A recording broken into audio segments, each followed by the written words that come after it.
I remember there was a time when we was kings and queens, prophets and rulers, judging the earth. But now we stuck at the bottom of the totem pole. Where did we go wrong as a people?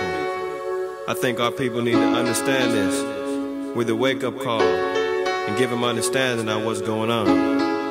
So bring it. Early morning, rise up, open your eyes up, looking in the mirror, it gets no clearer. Cause we don't understand our own selves, drowning in sorrow with empty Hennessy bottles upon the shelf. Cause everybody wanna be a king, selling out their soul for this mean green cream thing. Paper chasing, but not facing the facts that as a nation we all done got lax, and letting the devil control us. And thinking like them damn Africans, they sold us.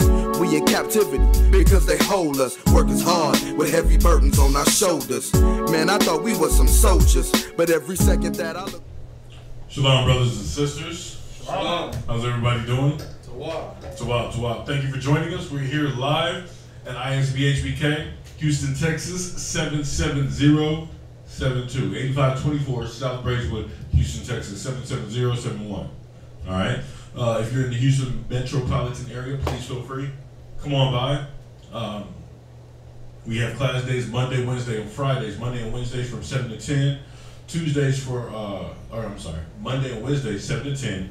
Fridays from 6 to 9. And Saturday morning Sabbath classes from 10 a.m. to 2 p.m.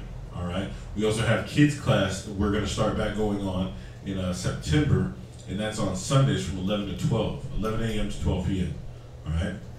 If you're in San Antonio, we have ISBHBK school out there as well.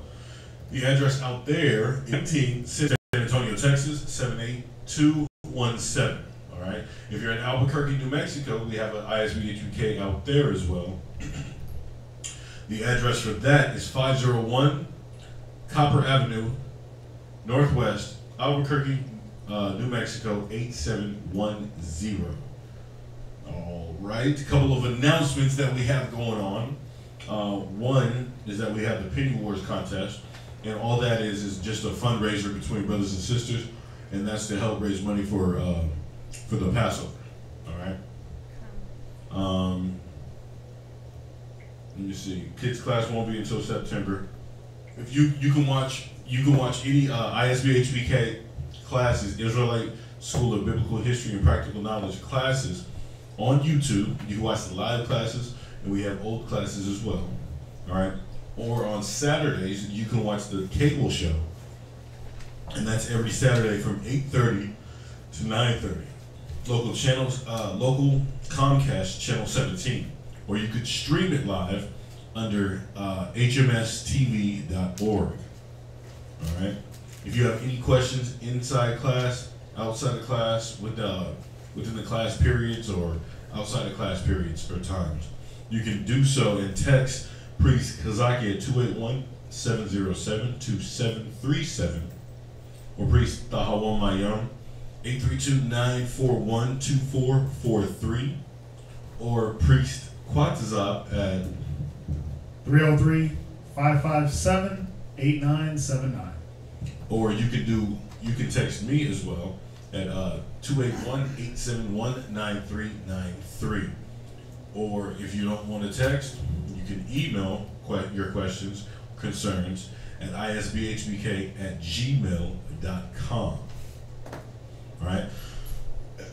We have custom-made garments that sisters put a lot of blood, sweat, and tears into that they make, whether it be headbands, armbands, fringe shirts with logo on it, pants, stuff like that with fringes on it. You can receive those, and you can place an order on Facebook under Israel Wear. All right. Again, if you want to drop donations for monetary donations, we're collecting money for we're collecting Passover garment money monthly as well. If you want to, that's during the time where we celebrate the Passover, and you get this beautiful decked out garment thing that we all the brothers, all the camps, and all the sisters have going on. All right, sisters. Oh, that's it. Any form of contribution is welcome or is needed. All right, plenty of brothers and sisters have donated and dropped donations and given tribute to the school, whether it be books, pens, pencils, papers, concordances, apocryphas. We'd like to say thank you with the water in Hebrew. Again, if you have it in your heart and you still want to give, please keep giving, because it all gets put to good use. All right. If you have any monetary donations, that goes to a good cause too. That keeps the lights on in the building, fix the chairs and stuff like that. That does a lot for the school. But you can do so at Wells Fargo. The bank number is 101-5806-167. Or you can Google Wallet at isbhbk@gmail.com. All right, so what we're going to do is let everybody log in, and we're going to start it up with questions. Con? Con. All right. So far, does anybody have any questions in here? Dabashire. I have a question, but we went over something, like, it's something that we went over yesterday, and I remember Quatazat saying that, like, it's like saying that you, the Most High made it so that you meet certain people, like, say how you met your husband or anything, right?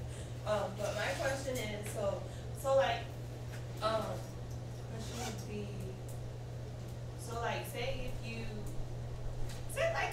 supposedly, like, say if I had other husbands out in the world, so the Most High made it so that I met them before I met them.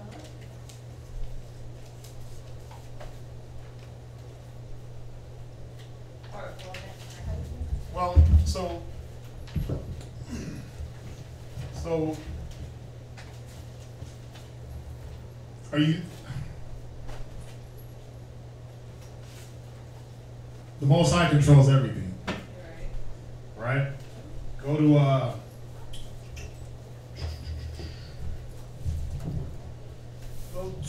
Proverbs.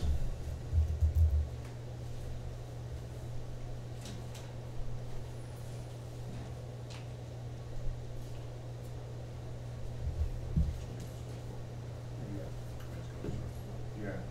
Go there. What is it? Proverbs chapter 20 and verse 24.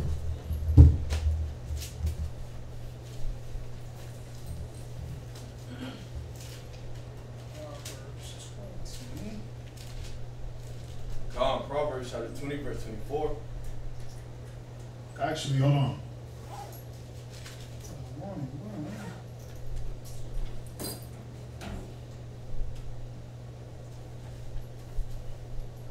Yeah, go ahead. Proverbs chapter 20, verse 24. Man's goings are of the Lord. How can he? Man's goings are of the Lord. Yeah, so a man's goings are of the Lord. Go ahead. How can a man then understand his own ways? Right, so how are you going to understand your own ways? See, the whole purpose was, you ever hear the saying, you don't know the good until you see the bad? You ever hear that? You ever heard somebody say that? Like, you don't know the good until you see the bad, or you don't know the bad until you see the good? How would you know good if you didn't experience bad? You wouldn't, right? So a lot of times we got to go through life, especially before you know the truth. You got to go through, the Most High has it where we go through this life, and then he brings us the truth so that we can say, okay, do we want to go back to that old life, that old wicked life? You see that? So yeah, the Most High, he directs all the paths. So yeah, he led you through all that. Watch. Go to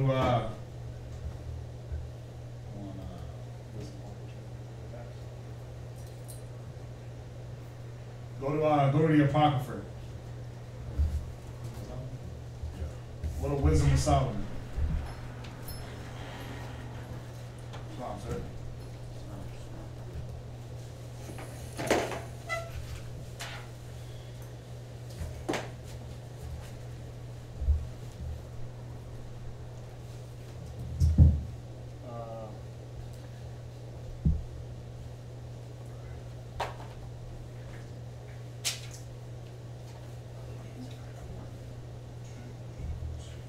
Oh, the Wisdom of Solomon 4 and 17. Oh, excuse me, Ecclesiastes 4 and 17.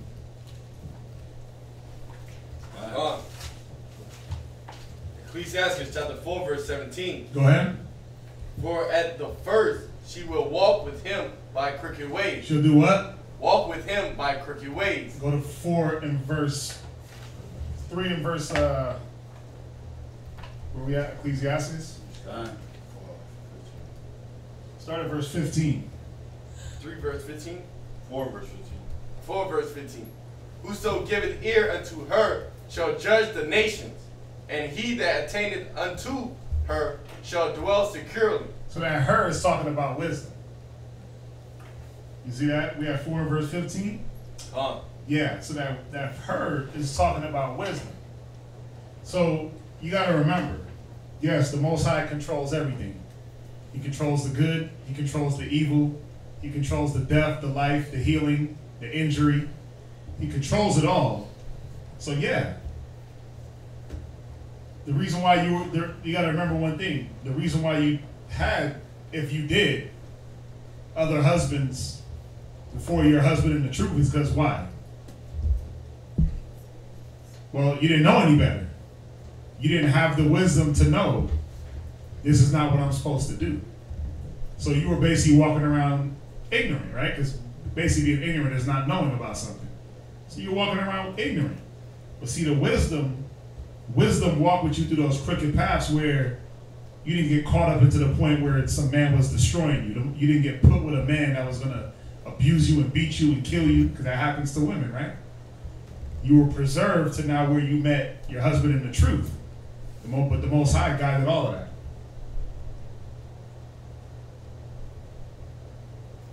What's up? I was thinking about, like, because like you said, you know how you were saying about the sister, she would have met her husband one way or another. Yep. And when you were saying that, and I thought about it a few years ago, I think Kazaki said it. I met a brother before I came here. I don't know if it was Jeremiah or if it was one of the other brothers that looked like me.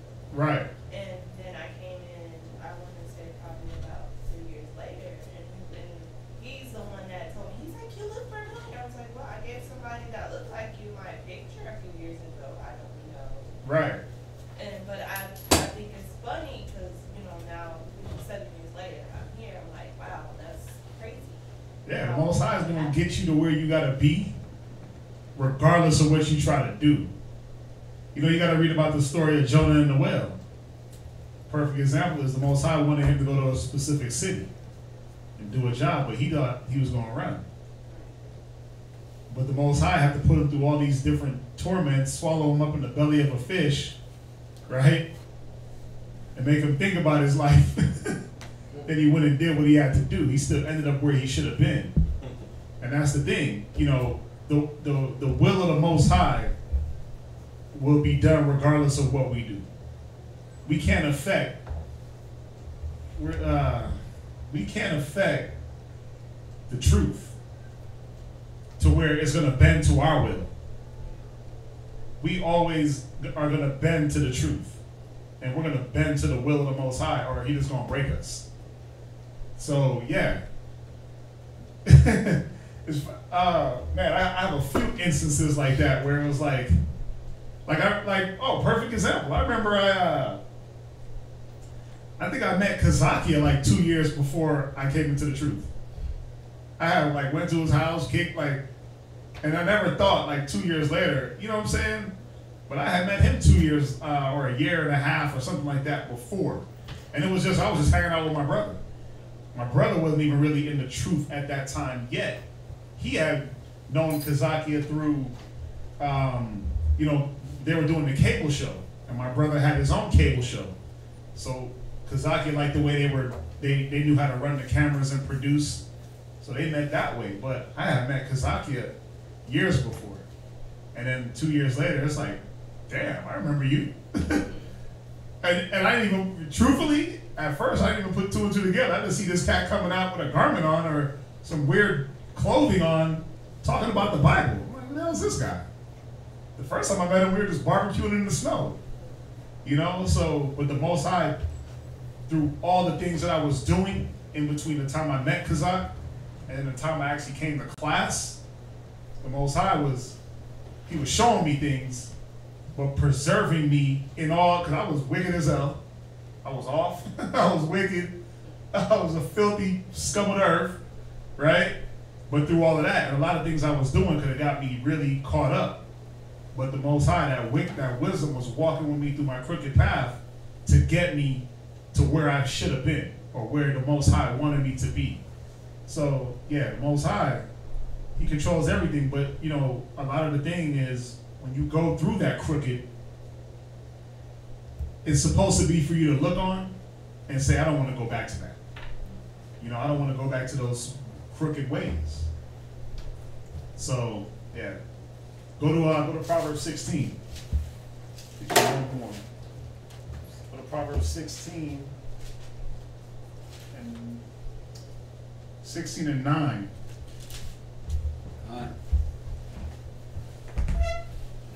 Proverbs chapter 16 and verse 9.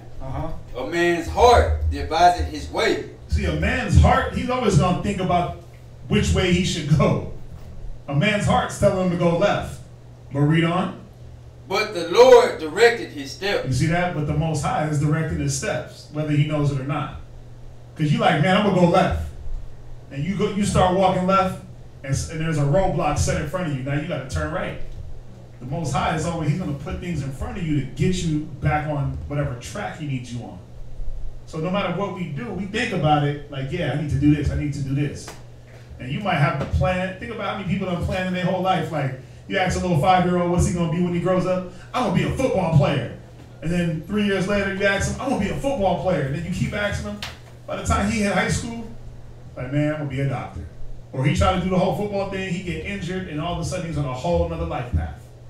But it's all the work of the Most High. We have our mind to do the things that we want. But see, a lot of the things that we want aren't according to the will of the Most High. It's not about our growth spiritually. It's about carnal. You know, so the Most High is always going to direct his children. Huh? Anything else?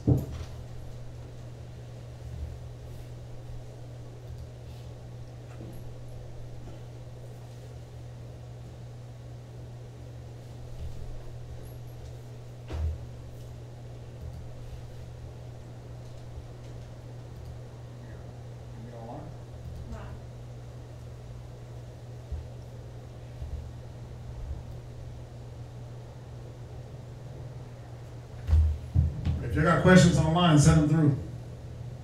Send them through.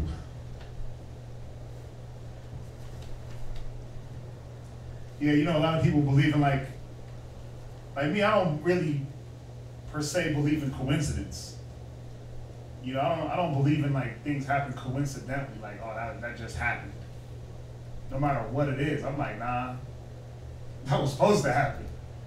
You know, because I look at everything as I think we all should look at everything that we go through or the things that we see as a lesson. Like we're talking about on Sunday, where it's like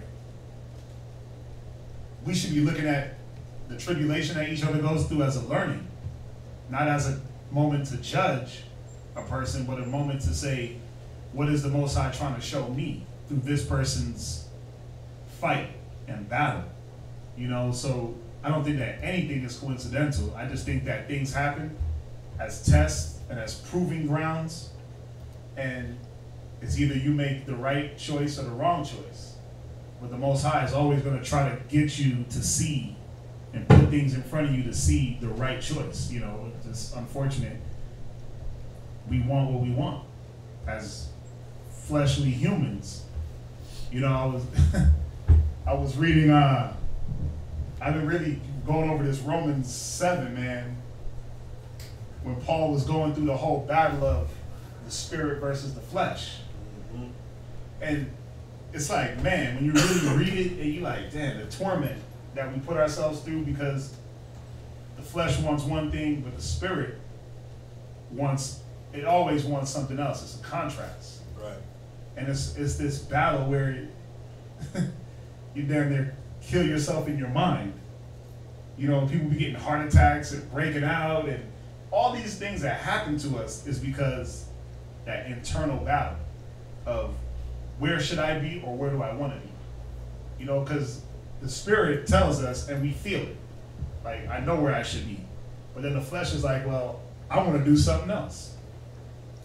You know, and then it causes this internal beef where you're just ripping yourself apart in your mind.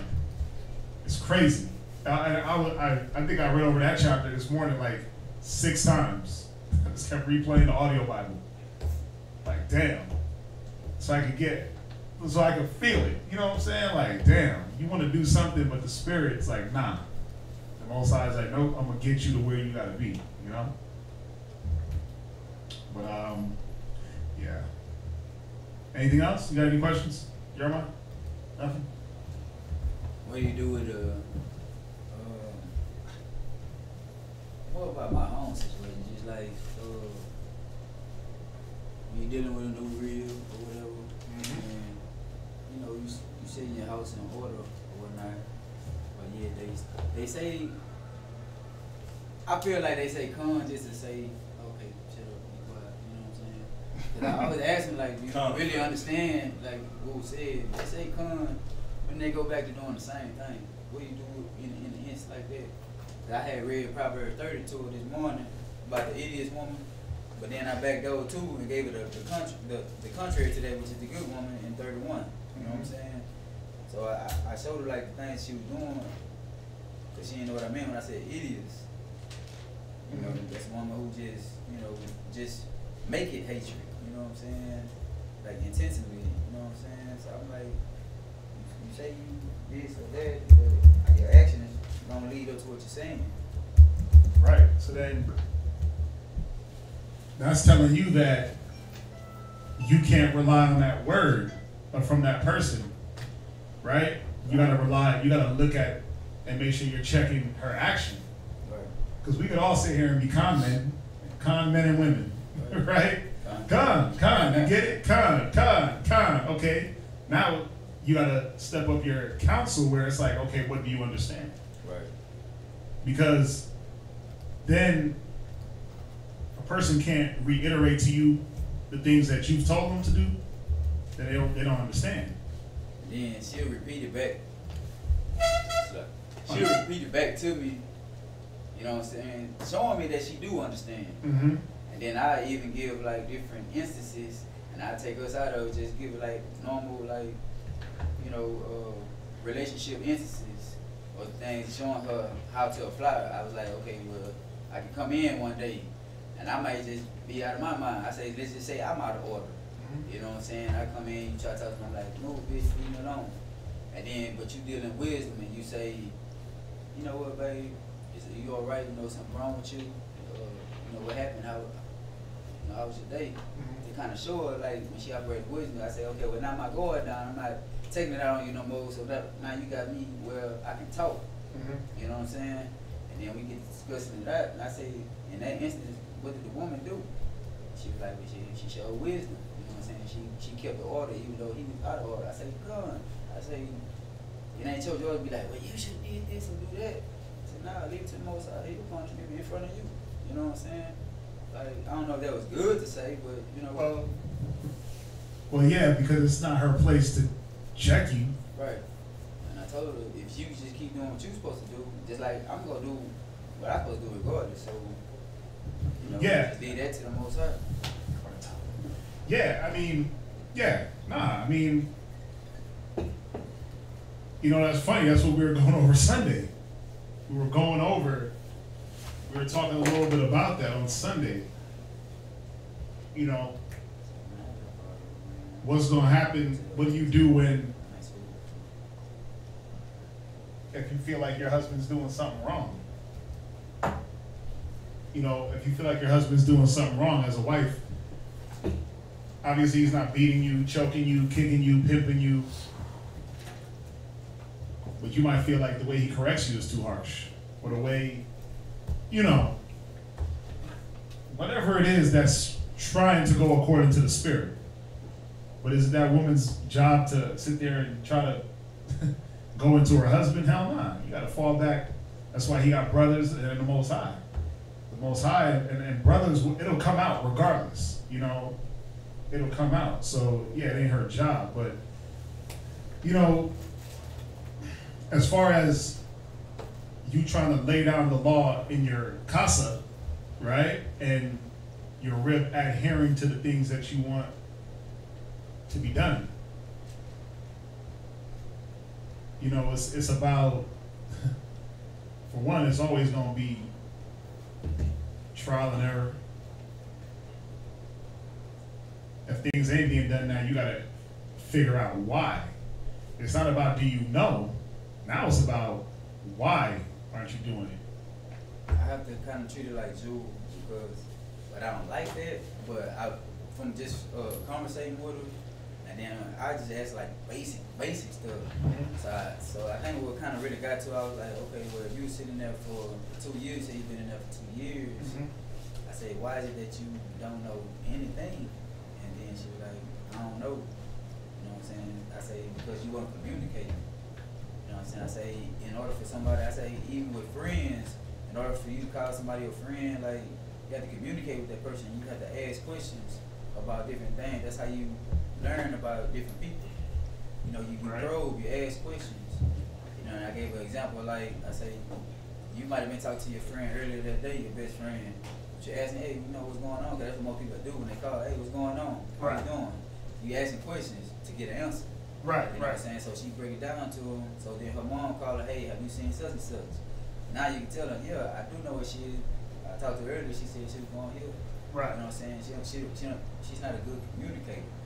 You know what I'm saying? I ain't gonna say like far as like do this, she do that. But like communication.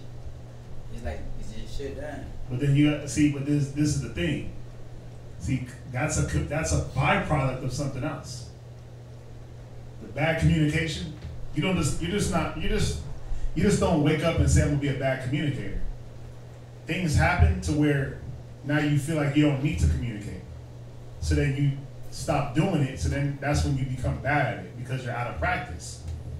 Because let's face it, sisters will be terrible communicators with their husbands, and they'll be the most eloquent communicators when it comes to another woman, or their mama, or their granny, or their child. So it's not about bad communication. You got to get down to the root of the problem. You got to get down to the pride. Oh, you too pride. Some women, some brothers are too prideful to communicate because they feel like they can handle everything themselves, right? So you got to dig into the pride, the humility. I'm not going to be humble to ask for help. You see that? You got to dig into all these negative attributes and see, okay, what is my rib dealing with? Because again, even on Sunday, there was a lot of that. It wasn't there was a problem here, but guess what? This problem was a byproduct of not dealing with your pride, your hate, your envy, your jealousy, your lust, your lasciviousness. You know, all these things created a problem over here. So it's the same thing where you have to find the root to a problem, and that takes a masterful. It takes skill. It takes tact. It takes patience. Go to that real quick. This is. Go to Romans. Where is it at? Come on, Arya. Where's it at? 2 Corinthians chapter 10 and verse 6. 2 Corinthians 10 and 6. Sure. 2 Corinthians chapter 10 and verse 6. And having in a readiness to revenge all disobedience. Go, hold on. Start at verse 3. Start at verse 3. 2 Corinthians chapter 10 and verse 3. Go ahead. For though we walk in the flesh, we do not war after the flesh. Go ahead. For the weapons of our warfare are not carnal, but mighty through God to the pulling down of strongholds. Right. See, these strongholds, pride is a stronghold. Lack of humility, that's a stronghold. So you have to go in and see what are these strongholds that's holding my rib to not being able to communicate. What's holding on her brain and keeping her locked into her own head? Right? Go ahead. Casting down imagination. Yeah, you see, you got to cast down these imaginations that I can do it all by myself. I don't need to listen to you. I don't need no help. I don't got to be humble, right? You got to cast down these imaginations. But, you know, you got to do it spiritually. Obviously, you can't beat her. You can't beat it out of her. You can't beat communication into her. All you can do is now counsel and talk and deal with her through the wisdom. Right? Go ahead. And every high thing that exalted itself against the knowledge of God. Right, because we know the knowledge of the Most High says to do good and to communicate, forget not. Okay. Right? But see, her pride is exalting itself against the word. But what's stronger, her pride or the word of the Most High? Word of the Most High. So that means that every situation needs to be dealt with through the word of the Most High, which I'm not saying you're not doing, but it has to be a calm, calculated attack on her mind through the Spirit and showing her like, look, this is what the Most High wants. It ain't my program. This is what the Most High set up. You know, you got to start it from the basics. This is what the Most High did. It ain't me. I'm just following the Most High. How come you can't follow? How come you can't? And then you go through it like that. And then as soon as you see that pride puffing up, you need to be able to go in there and pull out every pride scripture that pertaineth to her. Every submissive or submitting scripture that pertains to her. You know, because at one point or another, different things are going to arise in her. The pride, the lack of humility, the lust, the this, the that. You got to be able to discern what is she dealing with at the moment. What's stopping her from comprehending? What demon is it? Because that's all it is. Be demons like, yeah, don't listen to that. Don't do that. Do what you want. And they all get hit. We get hit with it. But it's about the differences between you and her. You got the ammo. You got more ammo to deal with your issues and her issues. She don't got the ammo. You know, if you ask her there, you've been coming around 2 years and you don't know this, and this, then you know what you got to get into? What was your intentions of being here? Right. A man's intentions. And that's what I asked. A man's intentions will tell you everything.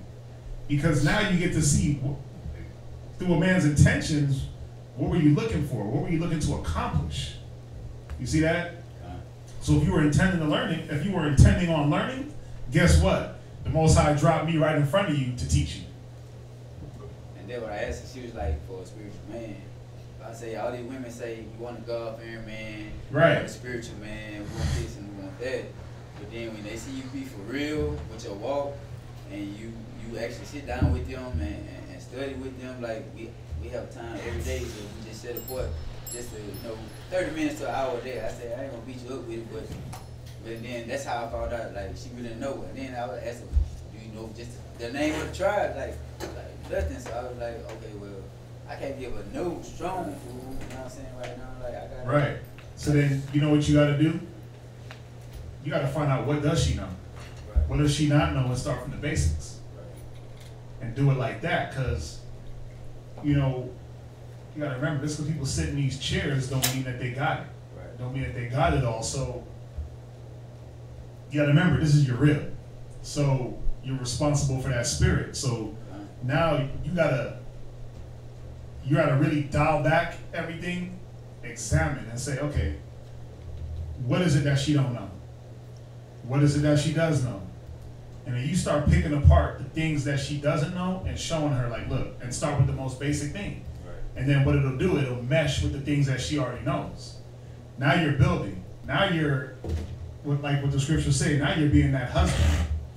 Now you're cultivating your rib from a novice, like we went over. A novice is a person that's either fresh, new in a situation, or lacking understanding in a situation that they've been placed in. So her noviceness comes in being placed in the situation with you. She don't understand the way you roll, but again, there might be things that she's missing to understand how even a relationship is supposed to go. Because this is the thing. Do you need the Bible to be able to tell your rib, look, go do something? Is she gonna do it? Hell nah. I was telling chicks what to do without the Bible. Right? Because regardless of anything, that's a man's role. Right. And a woman's role is to follow her husband. Think about these cats in the world, where it's like they meet a girl, she hates sports, but then all of a sudden she's like the biggest Cowboy fan because he is. She running around on Sunday with the Cowboys jersey, and you like, oh, you a fan too? And she's like, no, I just do it because of him. She'll follow him through all that BS carnal. Right. So it's the same. Like, you know, just down a little bit, they enjoy it. Yeah, well, that's because they're gonna get cut up. Right. See, you got to keep doing it though. You can't shy away or say, "Oh, I ain't gonna talk to you about the Bible because it makes you feel a certain way." It's like, hell yeah, this out of you. Right. You know, it's the process of doing it. Where now you got to know your reach. You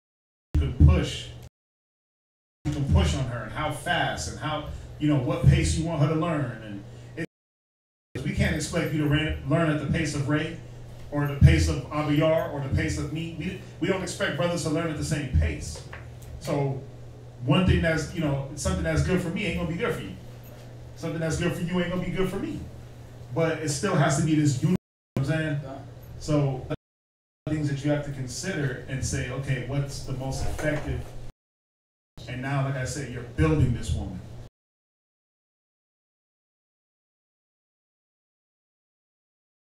The sister had told her the same thing that I had just said, so I was just like, you know, I'd just be happy for that to have somebody else be able to like say something to her. Right. So now she's learning. Right. She's learning about how the spirit agrees. That they got to get it from 2 or 3 sources to understand. But we do it. She's like, okay, 2, 3 times. Listen to your husband. Yeah, because then it's like, well, the Most High set this man over you to teach you. Why don't you listen to him? Because the learning is trickling down. It's coming from us to him to you. So jumping over his head ain't gonna change the answer. Right. You know, that's what they be looking for. Sometimes like the answer is gonna change. Nah. So that's why I had to show that scripture. I was like, where you say you have any question of anything, ask your husband at home. Right. So I say, do you say go to your mom's household? Or do your brother or your sister? No, he say, hey, it's your husband. You know what I'm saying? And so I'm showing her, she want to shut down. You know, stuff like that. That's how I was like, nah, it's not that. Years before, so when you go home, you know what I'm saying, you're abusing yourself. You doing whatever because there wasn't nobody there to check you up. Just said it. She's not used to having that hedge. Dude, you see what I'm saying? Finish reading this. I'm gonna show you. Because the scripture is gonna tell us. Read verse 5.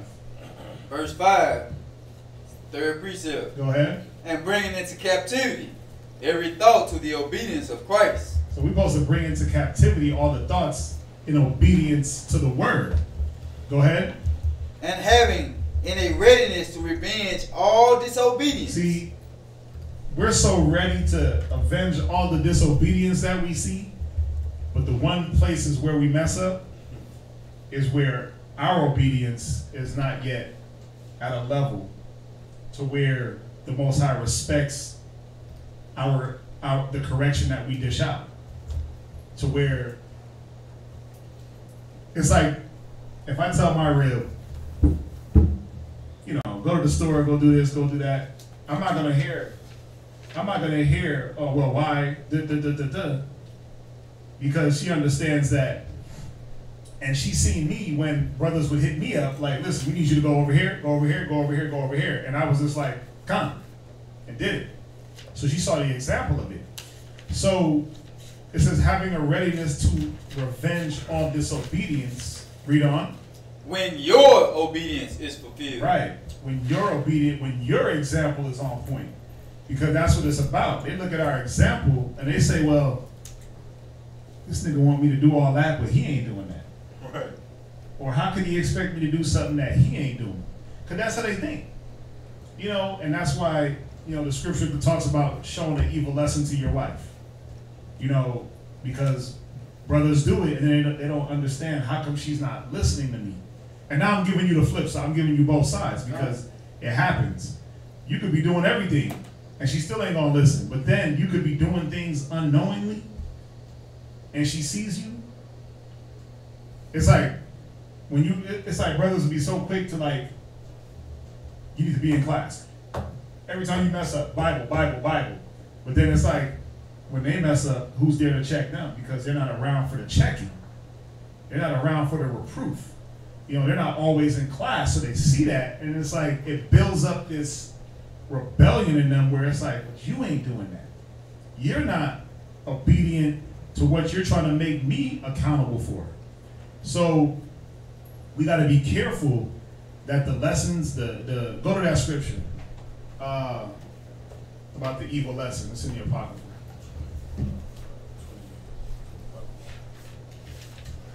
Ecclesiastes.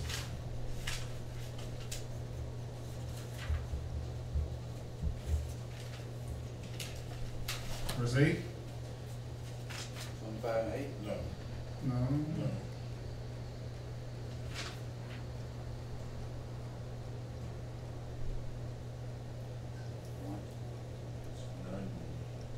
Ecclesiastes 9:1. Go to Ecclesiastes 9:1. We got to make sure that we're not doing this, because this right here will get you in a lot of ish, where you're sitting there trying to correct your rib. She ain't taking the correction because it's like, well, nigga, you ain't doing it. Right. Read this. Read. Ecclesiastes chapter 9 and verse 1. Mm-hmm. Be not jealous over the wife of thy bosom. Yeah, you're supposed to be jealous over your wife, first of all. Any man that's jealous over a woman, he got problems. Go ahead. And teach her not an evil lesson against thyself. Yeah, you don't want to teach her an evil lesson against you. You don't want to teach her something that she can now use against you, either openly or in her mind. Because some ribs ain't gonna be like, well, nigga, you don't do that. Some ain't that bold, but some are. But some in their mind, they're like, man, I ain't doing that because he don't do that. Class? Hell nah, I ain't going because you don't go. Show up. You know, sisters meetings. You don't show up when you're supposed to be there. You always at home, or you always doing something other than what you need to be doing. So they see it and they rebel in their minds. But see, what happens is when this Ecclesiastes chapter 9 verse 1 happens, now we're stuck in Corinthians 10, where you got to now cast down the imaginations, where you got to bring everything back into the obedience of Christ. But it all starts with your obedience as that man, and making sure that your obedience is fulfilled before you could even, you got to check yourself and say, damn, am I doing the things that I'm telling her to do? Am I holding myself accountable to the things that I want her to do? Am I communicating? Because let's be real, your rib is a magnification of you. Your rib is the carnal magnification of what you do in the spirit. So if it's about listening, it's like, well, okay, am I listening? If it's about communication, it's like, well, am I communicating to the level that I know I should be? Because a brother can send one text and be like, I communicated, right? But it's like, is it to the level of the communication that I'm capable of having? So, or is it to the level that you would want from your rib? Or is it to the level that you want from your rib? Because we can send out a group text and be like, and you'll be like, okay, well, yeah, I reply con, right? But then that same con that you give, you don't want that same con returned to you, because you're gonna be like, okay, well, why can't you do this? You're asking her like 5 different reasons why she's able to or not able to do something, right? Okay? Right. Yeah, so that same answer that you want from your rib is the same answer and explanation that you would give to the next brother. So yeah, because it's a magnification. It's just like when the Most High said he deal with us, like there's different parables where he says he likens us to this wife. And then there's times where he said we committed adultery and whoredoms on him, right? Done. And then he took us back. And then now you can look at that and be like, damn, what if my wife of like all these years that I loved and possessed and loved her and treated her and built her, what if she committed adultery on me? Am I just gonna leave her?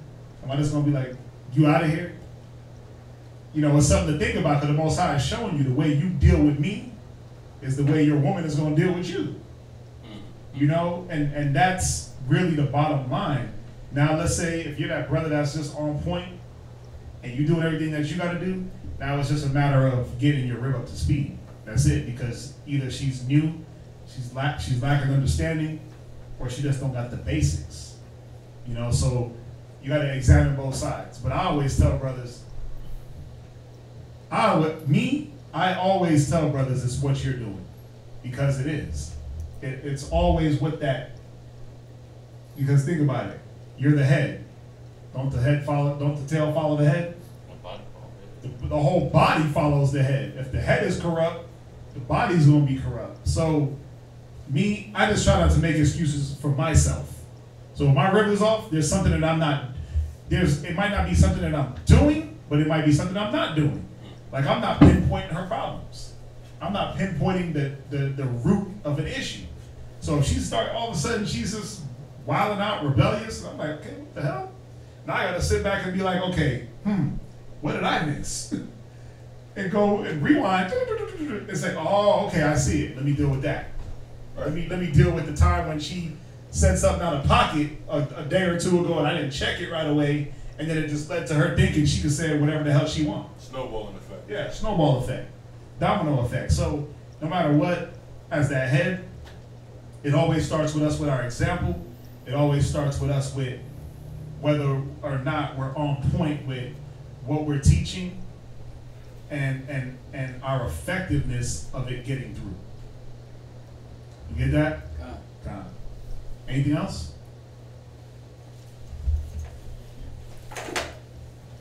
Anything online?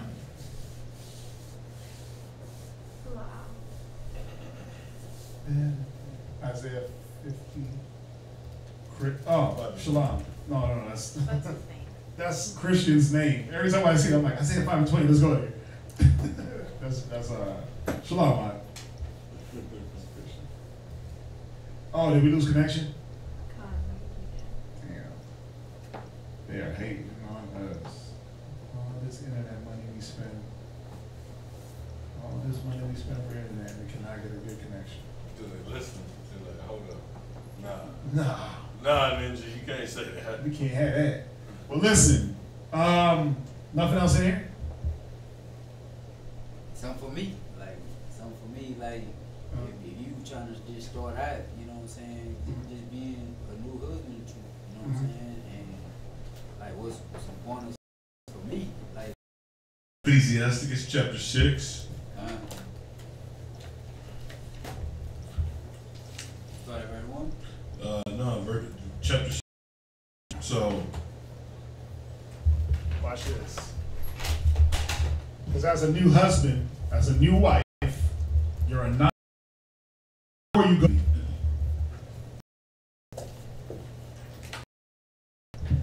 First Timothy chapter 3, verse 16. All I want? 3 and 6. 3 and 6. you memorize that? 3 verse 6. Go to read. So. Let me see here.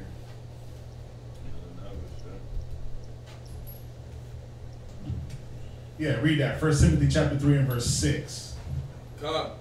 1 Timothy chapter 3, verse 6. Right? Not a novice. So you don't want to be a novice, but this is the thing you have to understand. When you're new to any situation, you are a novice. That's what a novice is, right? Check this out. I want to give you this definition. I like it. N-O-V, right? N-O-V-I-C-E. So this is what you first have to understand, that a novice doesn't have all the answers. N-O-V. A novice doesn't have all the answers to his new situation. I have the definition that you gave us. Do you? A novice. They're fresh. He is placed. One. We know that in this Timothy is talking about if a man desires the work of a bishop, these are the things that he can't be. But we understand that no matter what you endeavor into, when you're newly endeavored into something, whether it be marriage, whatever it is, you're going to be a novice because you don't have the experience. Experience is what builds your character from this novice to this expert and so forth and so on. So it says, not a novice. Go ahead.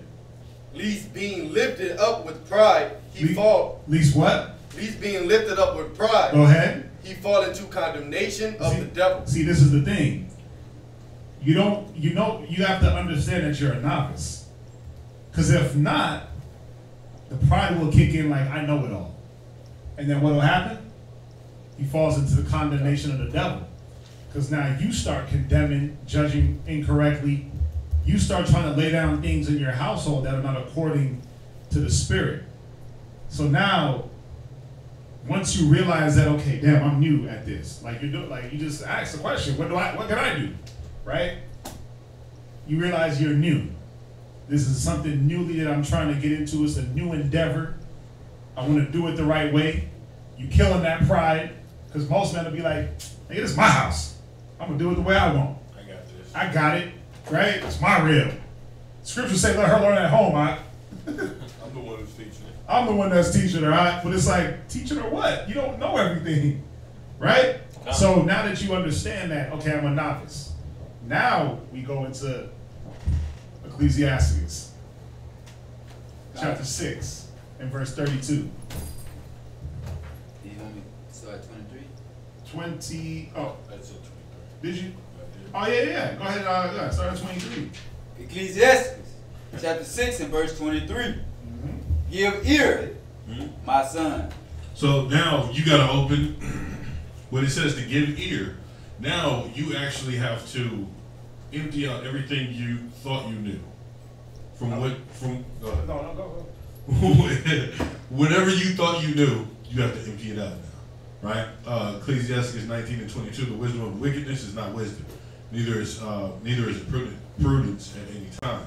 You understand? So now, what we assumed we knew about a relationship, what we knew about a woman and how to operate in a relationship, all that's out the window.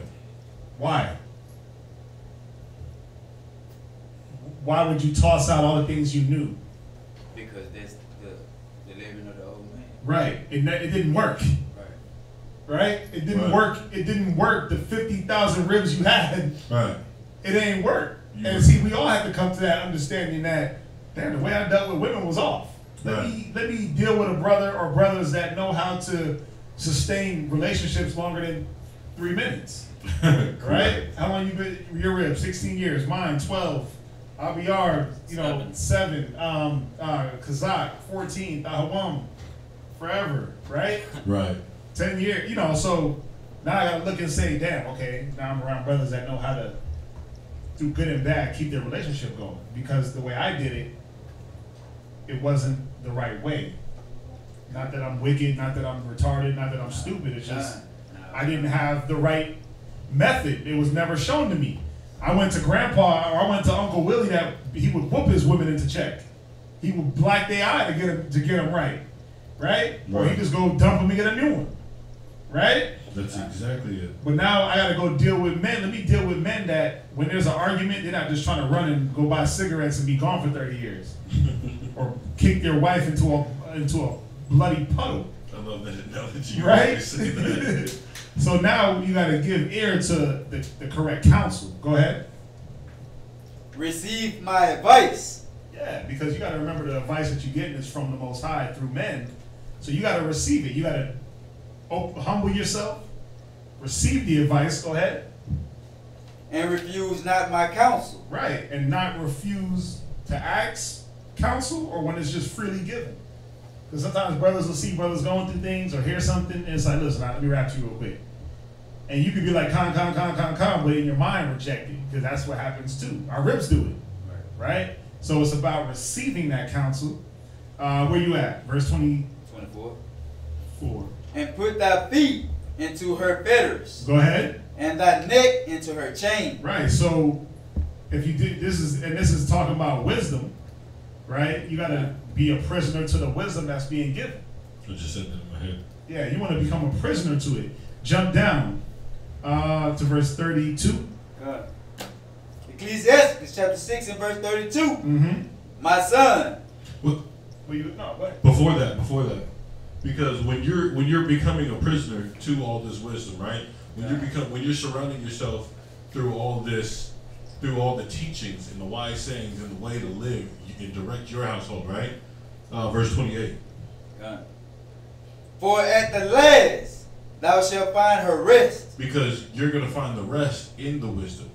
We're always stressed out, and what's one thing that every single man wants at home when he comes home? Peace of mind, and some rest, right? This. And it's always some food, right? Piece of pie. Yeah, pie is some food, man, right? And this is how you're gonna get that. You're gonna get that rest. You're gonna get that peace of mind through the wisdom. It said her, so that's what it's talking about. All right, now you can jump to it. Go ahead. Right. So now jump to verse 31. Ecclesiastes. Verse 32. Chapter 6 and verse 32. Mm-hmm. My son, if thou wilt. So it's saying, my son, if you're willing, go ahead. Thou shalt be taught. You're going to be taught how to deal with your rib. You're going to be taught how to be this righteous man of wisdom. Husbands, dwell with your wives according to knowledge, right? You're going to be taught how to do that. Only if you're willing. Right, like it says in, what is it, Romans? If there be first a willing mind, then it is accepted. Let me get the scripture so I don't butcher it. Right, read on. And if thou would apply thy mind, you got to do what? Apply thy mind. So first, there's a method. You got to bow your ear, right? 2 Corinthians chapter 8 and verse 12. You got to bow your ear. You got to receive the advice, and then now you have to apply your mind. You got to apply the advice that you were given. Ray, get that. But you got to be willing to do these things. Because if not, if it's out of constraint, if it's out of forcing, then guess what? It ain't going to happen. Read. Where you at, Ray? 2 Corinthians chapter 8, verse 9. Go ahead. Oh, Salah, verse 12. Go ahead. For if there be first a willing mind, it is accepted according to that a man has. Salah. Right. So it's going to be accepted according to what you have. What's your humility like? What's your patience like? You got it or not? And not according to what you don't have, because what you don't have can be worked on and built. You see that? So it's about how much are you willing to give yourself to the wisdom. That's what it's saying. Jump back. Mm-hmm. Thou shalt be prudent. You should be what? Prudent. Go ahead. If thou love to hear. You got to do what? Love to hear. Go ahead. Thou shalt receive understanding. And see, this love to hear is there. I'm going to show you. It's about hearing the counsel that's coming from the people that can help. But it's also hearing out your rib. And listening to what she got to say, damn, let me understand her mind so now I can better deal with her. Because a lot of us don't do that. A lot of us take the counsel, we smash it down our rib's throat, and then we're like, why the hell didn't she listen? But it's like you didn't take time to listen to her and see where she was coming. So that way, because I firmly believe this. You can pull out 50,000 million scriptures out the Bible and just smash a person with them. But guess what? It ain't going to work until you really say, okay, what are you dealing with? What's going on in your mind? What's happening? Spill it. Now I can just check mark everything that they said. And scripture, understanding. Oh, they don't need a scripture for that. I can just talk to her. Scripture. Let me hug you. You know, it's all these different things that you use to be able to get to win over a person. Ecclesiastes chapter 22 and verse 19. Tim could just not wait for that. No, I'll read it real quick. He that pricketh the eye will make tears to fall, and he that pricketh the heart maketh it to show forth her knowledge. So basically, what you're doing in the midst of loving to hear, right? You gotta love to hear what she has to say, even if it's not on par. It's not gonna be on par to how you're viewing things and to with the situation that you see things. It's not gonna be like that. But you gotta love to hear what she's saying so you can assess where her mind's at. Right. Because if it's always listen, Shabbai, Shaquat, listen, the scripture says this, the scripture says this, Khan. Listen, when I come home, I want you to do this. Kind of. But you don't hear the whole matter. The scripture says to hear the whole matter, right? Understand why she didn't do it or why she's always saying con. Understand her viewpoint or how she might see it and where it falls short at. You gotta put yourself in her place. And you're always in her place. You're gonna be in her place if you're around your elders. And you'll understand, okay, damn, I know what it's like to submit and be told in this type of fashion, listen, I do this, listen, I do this. So dang, you know what? She kind of does. I should be kind of mindful on how I deliver this message to her, because I don't like it when a brother talks to me like that. I'm a man. How much more a woman, right? Because you're viewing them. Remember that the man and the woman, they became together. They're joined together. That's your flesh. Right. So you're not going to talk to yourself any old kind of way, right? So don't talk to your rib any old kind of way. But in order to do that and understand that, you're listening to what she's talking about. Prick that mind. Don't judge it. Listen to everything that she's talking about. Listen to her side of the spectrum. Ecclesiastes chapter 20, what was it? 22 and 19. 22 and 19. You're listening to that whole side, and then you can have scriptures to not combat, but to give understanding. Well, see, listen, I understand what you were talking about, but let's go to this scripture right here to see what you're talking about, if that aligns up.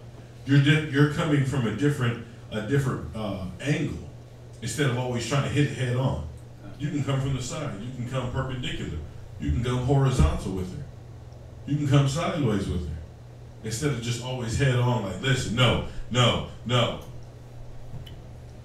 You see that? So you're hearing the whole matter, and that's what one of the attributes of listening is. Loving to hear. You gotta love to hear the good, you gotta love to hear the bad. If she thinks you're an a-hole, then you gotta love to hear that, so you can change from being an a-hole and that she loves. You're good with the bad. Come on? But watch this. Read verse 33. Ecclesiastes chapter 6. Thou love to hear. And she'll see how it works? Showing the Most High. So guess what? The counsel to my spirit on her to want to listen. So I'm humbling my. Now I'm gonna bring her the interest. She's doing things these. And she's gonna. She'll bow. Thou shalt be wise.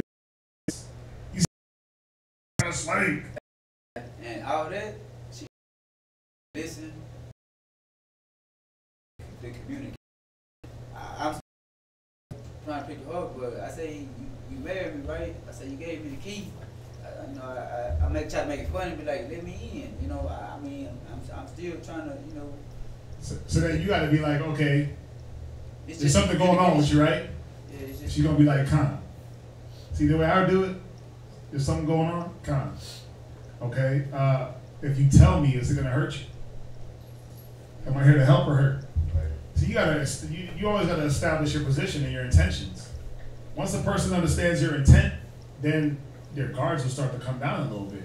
So even on my rib, I used to have to deal with the whole not talking, and I had to like literally take a sledgehammer and bash into her head, but I did it in a way where she didn't feel it. Because I'm like, listen, what am I here for? Am I here to hurt you or help you? And you make her answer, well, you're here to help. Okay, so do you want the help? Yeah. Okay, so then in order for me to help, I gotta know what's going on, right? Yeah. Okay, so how you feeling right now? Oh, I'm feeling like this. Okay, what's making you feel like that? You gotta like, bruh, you gotta be a doctor. You gotta be a surgeon. You know who's great at that? Mike. Mike was good at that. He's nasty at that. He's like the damn psychoanalysis guy. He'll psychoanalysis you till all of a sudden he backs you in a wall to where you have to answer because you already gave up all the other answers. He was already there, you know? But that's what it's about. But obviously, I mean, because we dealing with you and what you can do. So obviously, we just showing you, yeah, it all starts with listening, counsel, humility. Stay humble when it comes to brothers trying to help. Read on, watch. This whole chapter is going to tell you, read on. Ecclesiastes chapter 6 and verse 34. Uh-huh. Stand in the multitude of the elders. Yeah, you got to be around, right? Uh. An elder ain't just an elder because, I mean, I don't consider myself an elder. I'm just old. But there's brothers that I would consider elder because of the knowledge, you know? So you got to be around. Go ahead. And cleave unto him that is wise. Right. And you got to stick around to the bros that are wise, because everyone has their wisdom and relationships that to where they've been able to keep relationships past a couple months, right? Done. Go ahead. Be willing to hear every godly discourse. Yeah, because every godly discourse ain't gonna appeal to our spirit. Godly discourse is gonna heal. It's also gonna cut. The word of the Most High is a two-edged sword, right? So it's gonna kill. It's gonna cut you up, but it's gonna heal you. So you got to be willing to be able to deal with all that. Because there's some things I never want, like, cause me and Kazak were rap, Dahawam, and I'm like, man, I don't feel like hearing this. But then it's like, let me chill. Let me cut that pride. Because then I'm like, let me just listen and take it in, because it's going to be for my edification and for my learning. Right. But if you're on that, I don't feel like hearing this tip, I don't feel like dealing with my issues, then you're always going to have problems. You're never going to become that better guy. You're always going to have that same problem. Right.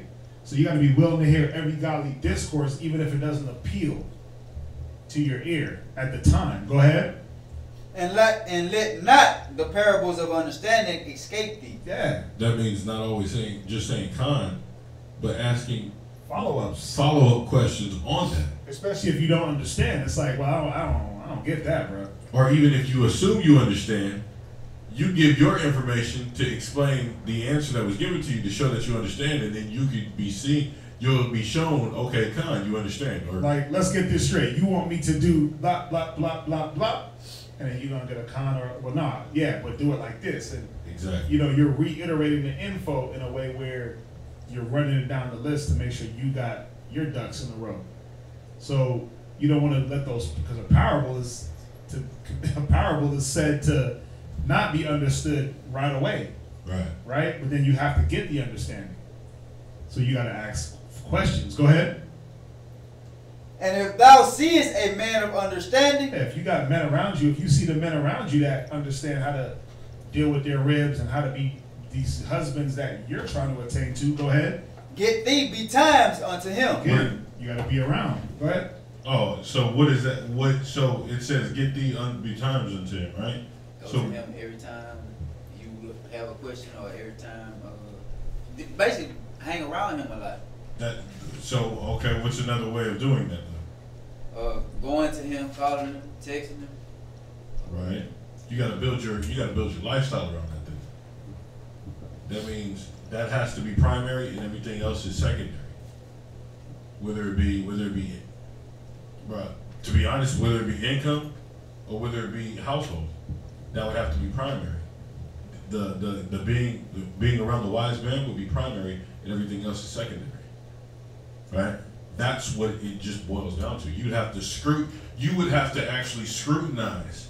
I learned that word from your mind. I love it now. Yeah, you have to actually scrutinize your timetable to be around where you want to be around more, to get that understanding, to get the benefits of leading your household, building your household more, building your business more. You would actually have to hold back on that end and be around the opposite. Put this first, and then everything else follows up. That's what I mean. That's just what this understanding is giving you. Because if you're gonna want to lead the household the right way, right? Because let's be real, you're the head of the house, right? But you're developing another child of the Most High, and you don't want that child of the Most High to fail, right? Because it's destruction unto you. It's gonna make you look bad, right? So in order to do that to the fullest of your abilities, you have to put the fullest of your abilities to be around the wise men, to hear the parables, to not miss the discourse of their wise sayings, to hear the good and to hear the bad. You would have to be around consistently for that. So when the time comes when you're at home, then you can apply it. Because it's one thing to ask it, you ask it over the telephone, and you can get a pretty good idea of it. But if you're actually around that man in his household, and you see him in his environment, then that's you said it, you can see it. You can see it now. You can't see it over the phone. My son's always trying to get me to see something he's trying to show me. He's like, look, Dad. I'm like, bro, I'm over the phone, I can't see anything.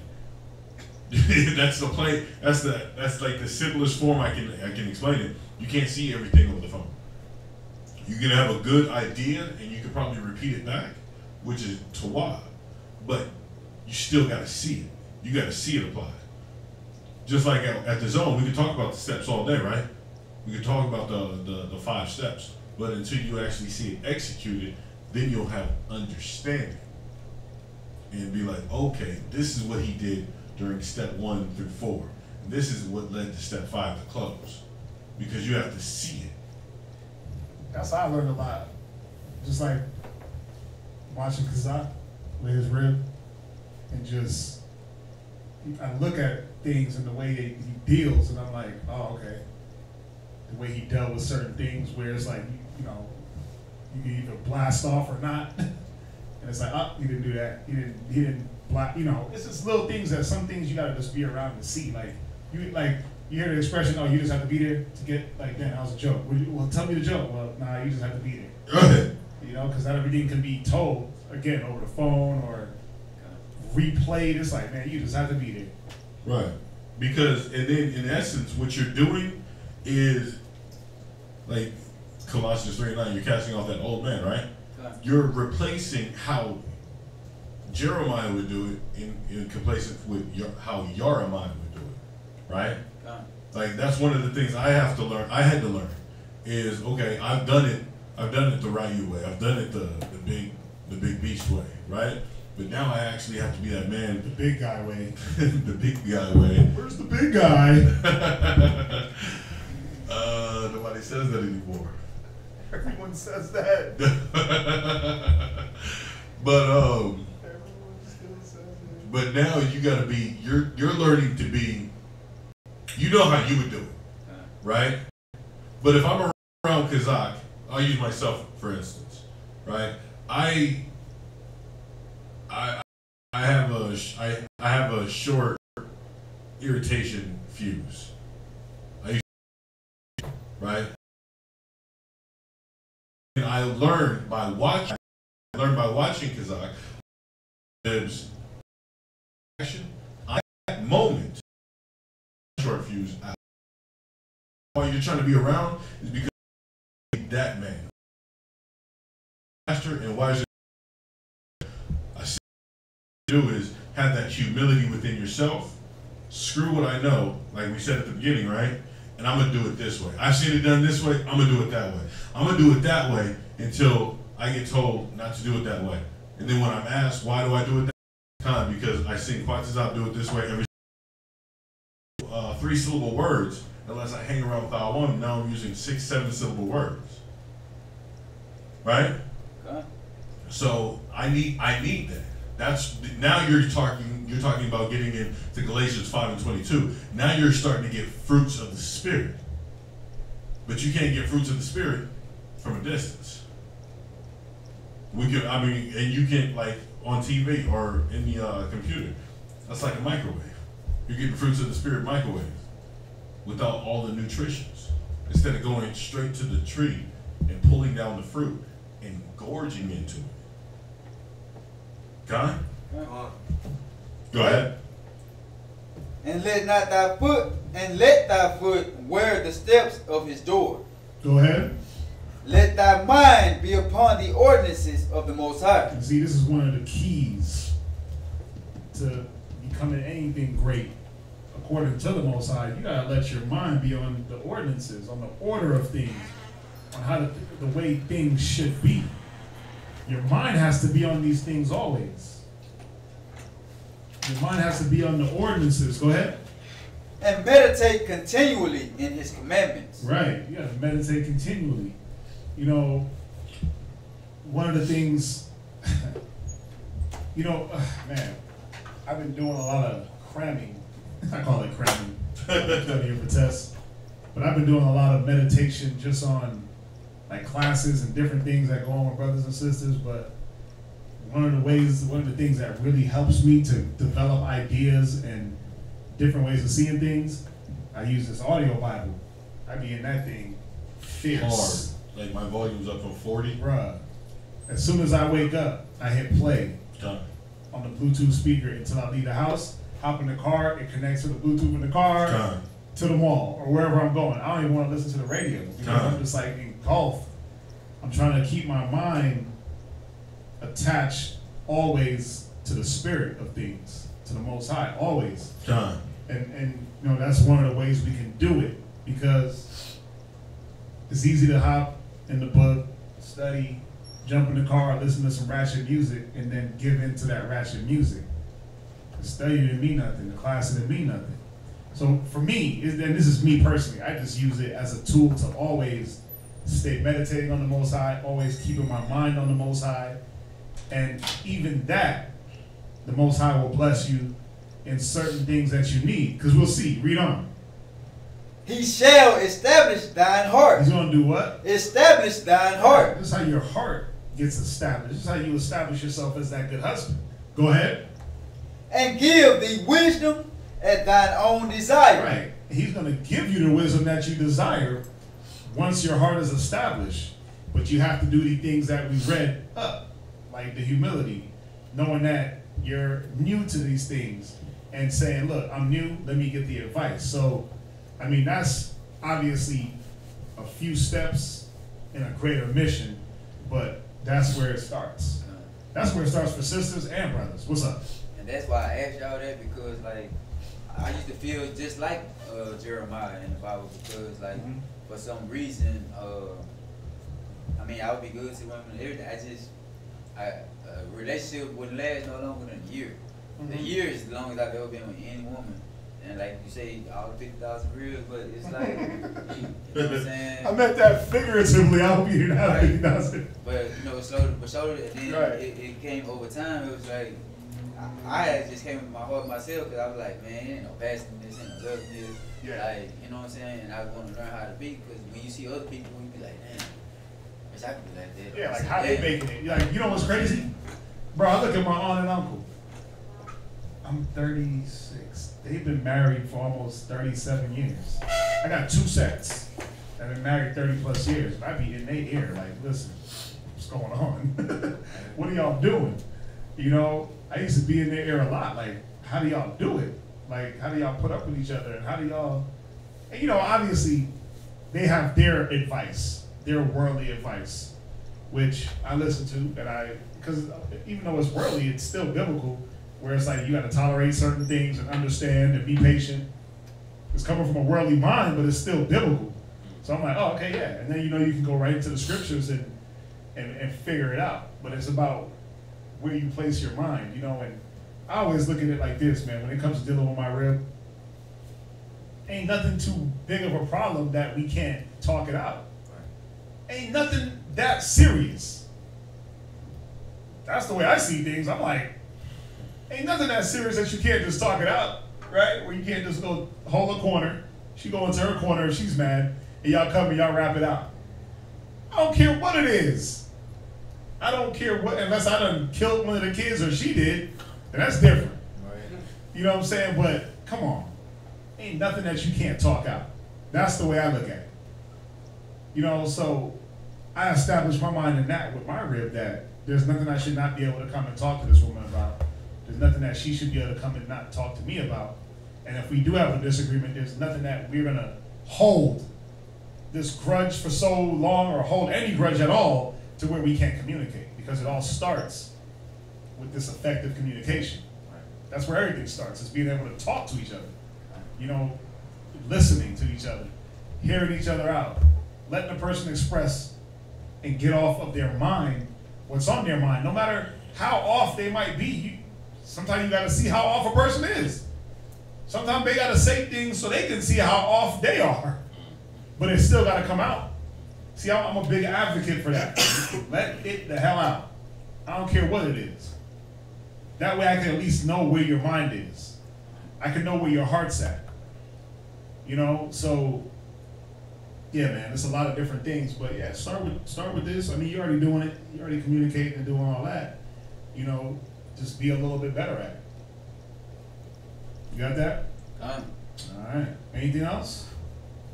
I just have one more scripture. Oh, go ahead. Psalms 119, verse, I quoted it. Psalms 119, verse 15.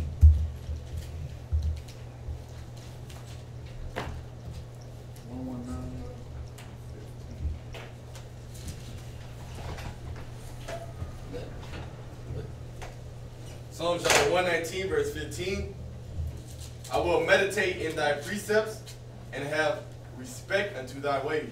See, so at the end of verse Ecclesiastes chapter 37, it says, "Let thy mind be upon the ordinances of the Lord," right? And meditate continually. This is why David found so much honor amongst the Most High. This is why he was able to lead a nation, because he did these things within himself, and then he let it trickle down. This is what he did. This is how you feed the flock. This is how you feed the flock of your home. So when you're getting home, when you're at home, that's what you're doing. That's what you're meditating on. When you're around the brother, that's what your conversations want to be about, because you're trying to get a good, clear picture to where you see yourself executing these scriptures out. Right? Verse 78. No. Verse 98. I'm sorry. Thou through thy commandments has made me wiser than mine enemies. So because you meditate all the time, you're figuring out every single angle. When you play chess, right? You know what every pawn, bishop, rook, knight. You know every single piece. You know everything, every type of spirit that she might come up with, right? You just want to hear it for shits and giggles. You're like, okay, go ahead, right? Give her the benefit. Let her talk. Sometimes she'll, like he said before, she'll talk herself into a corner, right? And now you got her. Check, right? You put yourself in check. Okay, boom, checkmate. Here's where you off at, right? Hang on, 1 second. Hang on. Go ahead. For they are ever with me. Because your enemies, our spiritual enemies aren't carnal, but it's spiritual, right? So these enemies are always here. Our spiritual enemies are always here. We got to be wiser than that. You already got to know, okay, Satan's coming here. Okay, you're going to try to hit me here, here, here. You're going to be wiser than that. Why? Because you're always around. You're always seeing how your elders are dealing with it. You're always seeing Thalawam, Kazakh, how they dealt with it, right? Like the time we all got sick, right? I caught you wasn't here? What was it? Thalawam got what Thalawam have? When he got his element. Thalawam was gone at that time. Was he gone? Sabi village. Okay, he was in the Sabi village. Then Kazakh had a seizure at the gas station, right? I got hit with the eye plague, right? And he got bit by ants. My back went out. And then his back went out and working out. So it was like boom, boom, boom, boom, boom. And then who was it? Abiyar said something. He was like, well, shoot, I'm not trying to get hit like that. But his came a different way, but he still got hit. Right. So it's about what? Yeah, like a Rob. I said Abiyar. Like a Rob, he got hit. So it's about watching the patterns. And you're like, okay, make sure my health is in check, watch where I stand, watch what I'm eating, watch how I work out, right? You're trying to take all these steps in priority or into consideration and ask questions concerning the situation, concerning the matter. Go ahead. Verse 99. I have more understanding than all my teachers. Why is he able to say he has more understanding than all his teachers? Anybody know? Because he was around them to know what they already knew. And then by him, like you say, he learning faster from seeing how they doing it, he taking it in, plus he already meditating on the scriptures. Right, because we might mess up. We might err in a situation, right? Or it was a lot in that situation, and we're going to tell you, listen, bro, I already went down this path. You know what? You're gonna get hit with the same thing. Listen, don't do it like I did. Just do it opposite. Like, oh, dang, okay, come. Then it comes. It's going to come. It's not like, okay, well, it didn't hit me yet. No, it's gonna hit you. So you're like, okay, he did a con, and he said to do a la instead. Okay, so I'm gonna do a la. It's that simple. Now you're being wiser than your teachers, right? Go ahead. For thy testimonies are my meditation. Because the stories of what the brother went through, what the sister went through, are for your meditation. Dang, why didn't it go through? Well, dang, why did he get bit with a bunch of ants? Oh, he said he was standing in an ant pile and some slacks, and then he had the church socks on, right? He had some thin silk socks on instead of the cotton ones, so they traveled up his leg faster. I got you. Okay, so I could either A, wear this type of socks, wear this type of pants, right? Or I could avoid these type of dirt piles, right? Yeah, just don't stand. Watch where you stand. Right, about the socks. It's about where the hell you stand. Right? Go ahead. Verse 100. I understand more than the ancients because I keep thy precepts. Because you're keeping the precepts. You're going here a little and there a little. You're doing what the scripture says, right? And then you're asking questions. Go ahead. I have refrained my feet from every evil way. Why have you refrained your feet from every single way? Because you don't have time for that. Because your time is spent doing this, doing that. When we wake up in the morning, I wake up in the morning, we go to class, right? Then from class, we go to the mall. Then from the zone, we go back to class. Then on your off days, back from class to studying up for another class, passing out flyers, and then doing class again that night or training, right? Then after training, we do workout. And then after workout, we go back to class in the morning, right? So you don't have time to do anything else. Why? Because when the time's over, you're trying to get some rest. You're trying to meditate and soak in all of what you just took in that single day, or the day before. That's why you're keeping yourself from every single way, right? Go ahead. That I might keep thy word. Because you want to keep the word diligently. And you're only going to keep the word diligently by meditating upon it and keeping yourself from the actions of evil. Go ahead.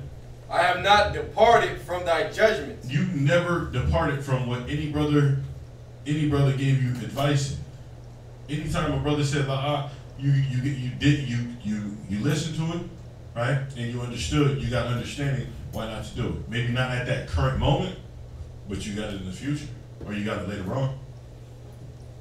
Right? And that's something to live by so you can show your brother. Because you have to be the example for her. Right? You have to be the example, but the only way you're going to be the example is if you're first the example. Change your way of thoughts, of thinking, pattern of eating, washing your clothes, washing your clothes, washing your body. Change the whole pattern. The way you eat, the way you drink, the way you sleep. Become a new man in every single aspect. And that'll give her something to aspire to follow. Okay? Was that it? Go ahead. For thou hast taught me how sweet are thy words unto my taste. Yes, sweeter than honey to my mouth. So, because when you get to that point where you just, like we were reading in the Ecclesiastes, how it was a shackle and how it was fetters, right? Eventually, you're going to make it into a beautiful chain. You're going to make it into a nice bracelet, right? You're going to make them into lovely flossed out rings instead of it being a burden. Instead of it being bitter, now you're taking it in and you can't stop eating it. There was a time I used to dread being the only brother in class because I couldn't read good. I was like, damn brother, read it again. Okay, drop, somebody else read for me. All right, get up, read it again. Now I can't get enough of reading. When it came time for me to be up on the podium, I was still pulling it faster than the brothers out there and getting told, listen, you're not a reader anymore. You're the one who pulls the scriptures and edifies. You're not the reader. Time. I love my position. I started loving my position each position even more. All right? Come. Any other questions? Lie. Lie. If not, we're going to go into class. What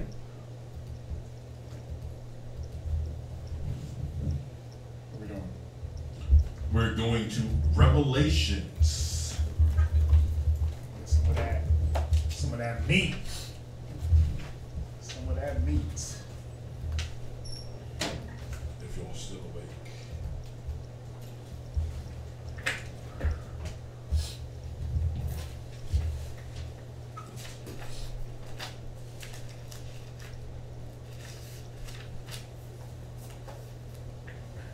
Give me a count when you got it. Revelation what? Chapter 8. 8. Come.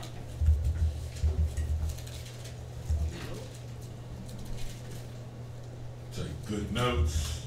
Yeah.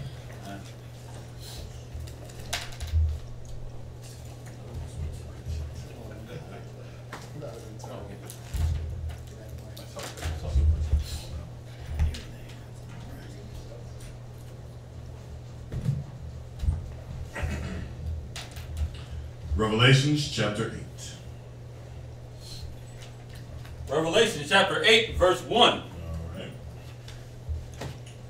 And when he had opened the seventh seal, there was silence in heaven about the space of half an hour. So this is John, the Revelator, right? And he's giving a depiction of all these events that he's seeing, and he's revealing it. Okay?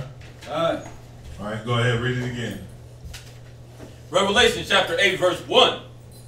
And when he had opened the seventh seal, there was silence in heaven about the space of half an hour.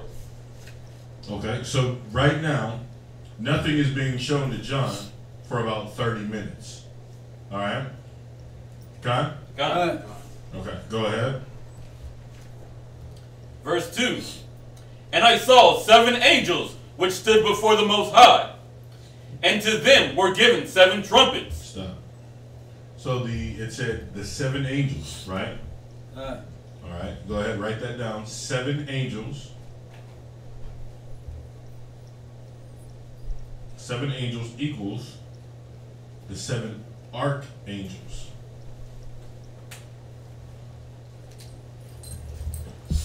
Seven archangels. Who knows what? How many archangels does the Bible mention? 2. By name. How many? 4. 4 archangels. What's their names? Gabriel, Raphael. Raise your hand. Who knows it? Gabriel, Raphael, Michael, and Uriel. Yeah. Yeah. Gabriel, Raphael, Uriel, Michael. Right? Come. What are their jobs? Healing. Who's the healer? Raphael. Is that a lie? Well, then I'm already off. Yeah. It's Uriel then. Yeah. Yeah. What is Gabriel? Gabriel, messenger. Right? What is Michael? Michael, I might be wrong. uh, Am I wrong? I see, he protects. He's a protector. What? Major war. Yeah, Michael was the angel of the war. Okay. Right? Okay. Uriel was. He's the one over the spirit. I thought Uriel was a healer. We'll get it. We'll get it. We'll get it for you. I'll get it for you. Where we at? Say you, I got to. What's that? Because like when you look in Hebrew, Mhm. Rapha is healer. Okay. Uriel was, what was Uriel? He was over the spirits of the people. Like he had the one over the spirits, you had the healer, then you had the archangel, and then you had the messenger. We gotta find his job though. He got a title. He was over. You can read about Uriel. Go to Tobit chapter 12 and verse 15.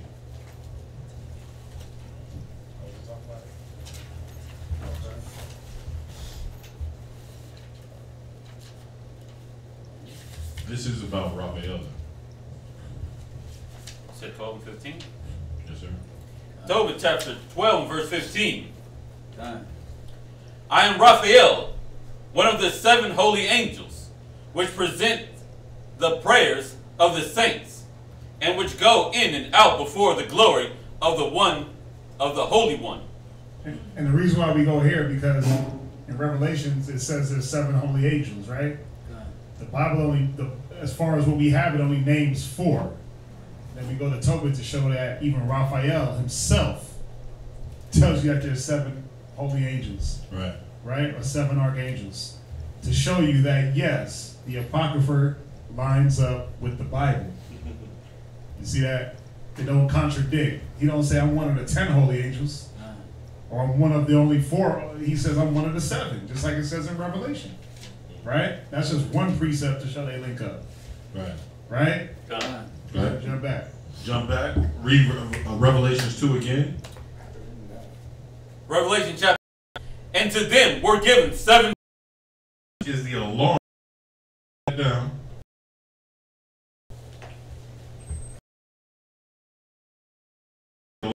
Alarm for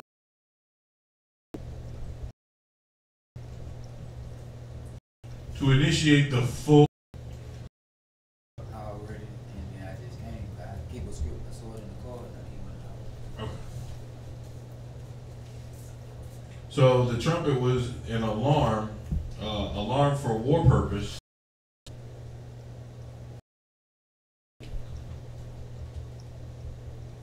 He also exalt the horn of his people, the praise of all his saints, even of the children of Israel, a people near unto him. Praise ye the Lord. That's one instance. Go to Psalms chapter 1.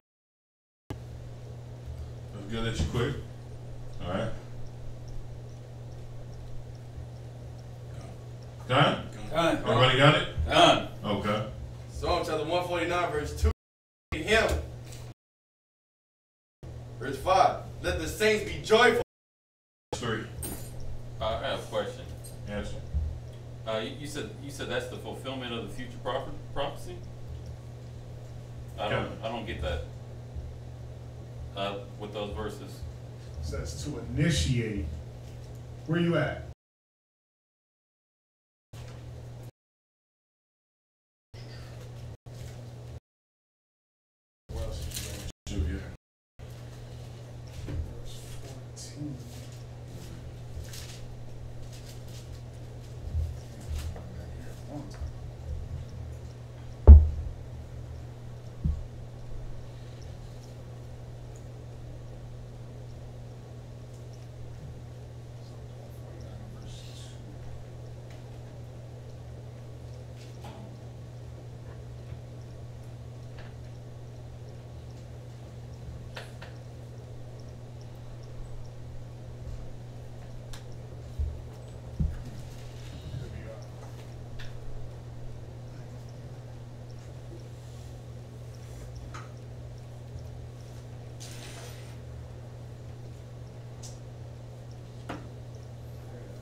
Let's hold that. We'll get further edification on that. Come. All right. Go ahead. Back to Revelation. Yeah, back to Revelations chapter 3. Or chapter 8 verse 3. Revelation chapter 8 verse 3. And another angel came and stood at the altar, having a golden censer. And there was given unto him much incense, that he should offer it with the prayers of all the saints upon the golden altar which was before the throne. Go ahead. Verse 4. And the smoke of the incense which came with the prayers of the saints ascended. So who in here, because we've all been to Sabbath class, right? What's the incense? So representative of the prayers going up to the Most High. Right. Sweet Savior. And they're what? Sweet Savior. And what is it though? What's the incense? Frankincense and myrrh. Go ahead. Okay. Go ahead. So verse 4. Verse 4. And and the smoke of the incense, which came with the prayers of the saints, ascended up before the Most High out of the hand, that's a lot, out of the angel's hands. Okay. So, and the angel that offered up, right, to present the prayers of the saints, right? Con.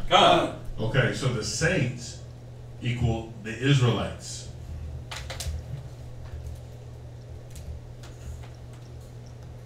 Remember it said in Daniel that the saints of the Most High shall take the kingdom, right? And that would be forever, right? Right, so who would the saints be? Israel. Right. Verse 4. The end of verse 4. Yeah, the end of verse 4.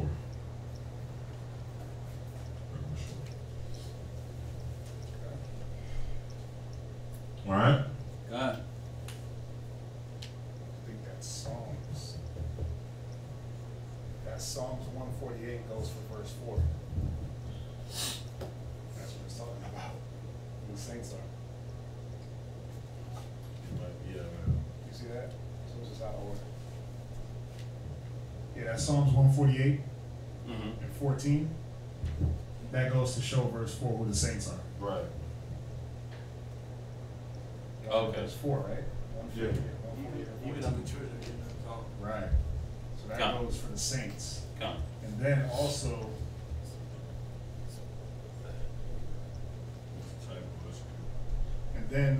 the verse 2 in 149 and the verse 5. Because then verse 2 says, let Israel rejoice in him that made them. Let the children of Zion be joyful in their king. Verse 5. Let the saints be joyful in their glory. Let them sing aloud upon their beds. Come. Yeah, so that's going with verse 4.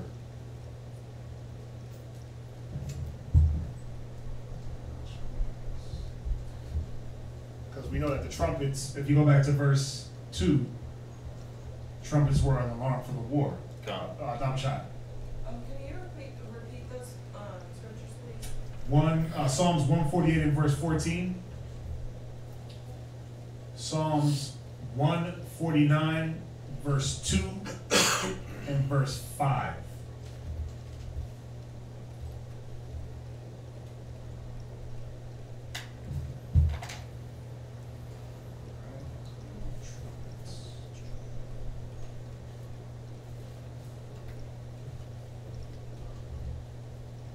Psalms chapter, 2. Good. Verse 5. Verse 5. And the angel took the censer and filled it with fire of the altar and cast it into the earth. And there were voices and thundering and lightnings and an earthquake. Okay, read it again. Revelation chapter 8 verse 5. And the angel took the censer and filled it with fire. Stop. He filled it with what? With fire. Okay, so you're going to write down fire. Because he filled it with the fire, and we got to know what that fire is. All right? And that fire is tribulation,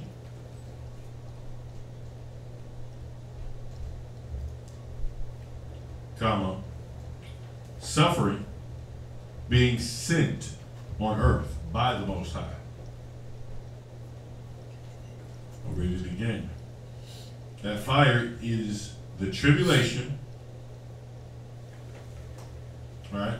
Which is the suffering being sent on earth by the Most High.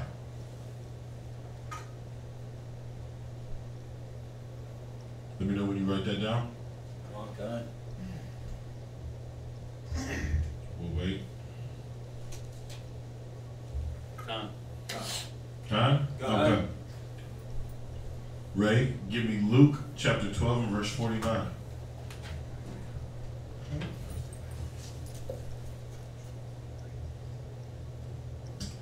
Come on.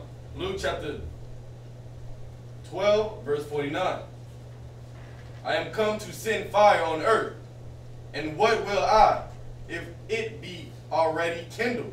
Right? So this is the Most High. He's letting you know that he came to send that fire, that tribulation, right? Come. That suffering where? Upon the earth. Right. right? Go to 2nd Ezra chapter 5 and verse 8.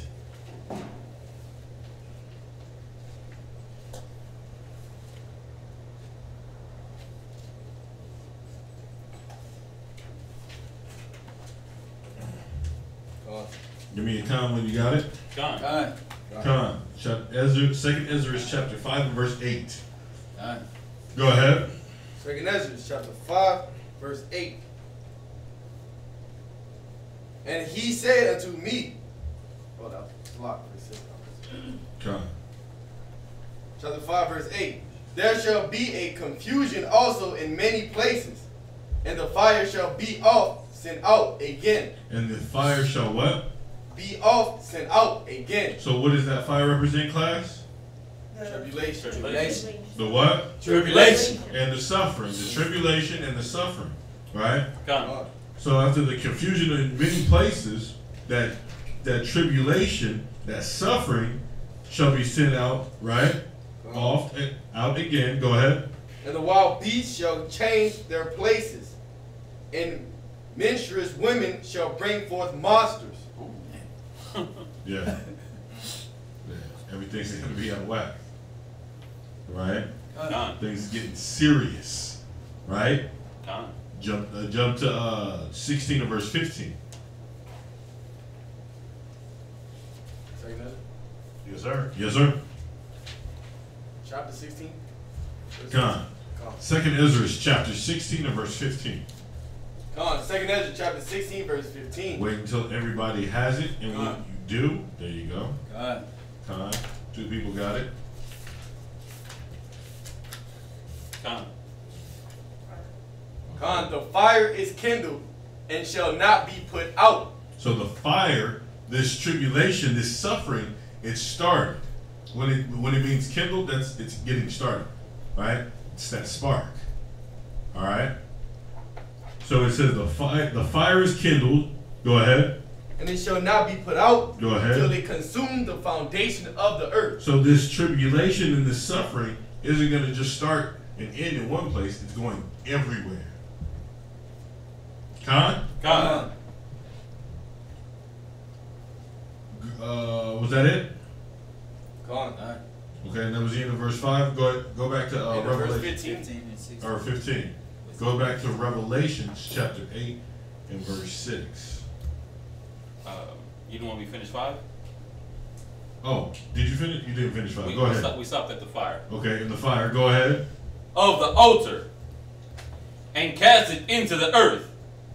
And there were voices, and thunderings, and lightnings, and an earthquake. So that voices, right? It said the last precept, and there was voices, and thunderings, and lightnings, and earthquakes, right?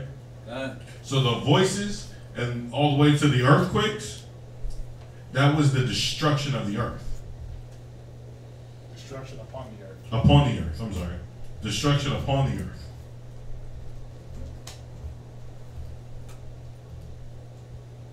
Destruction upon the earth.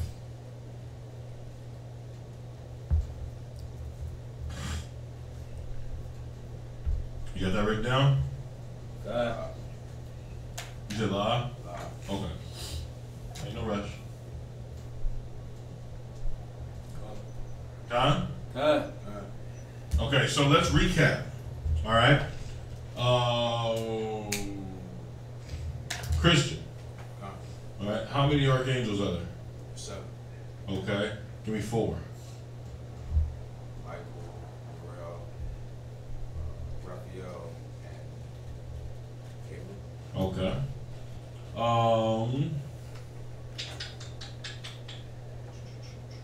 And we understand that the saints were referring to who, Abiyar? Israel. Okay. And then we understand that this fire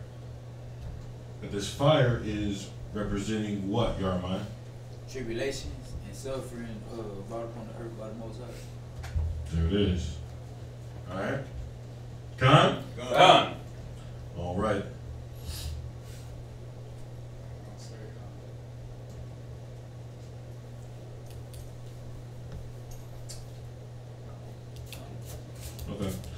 Verse 6. Verse 6. And the seven angels which had the seven trumpets prepared themselves to sound. All right, so the angels, read it again.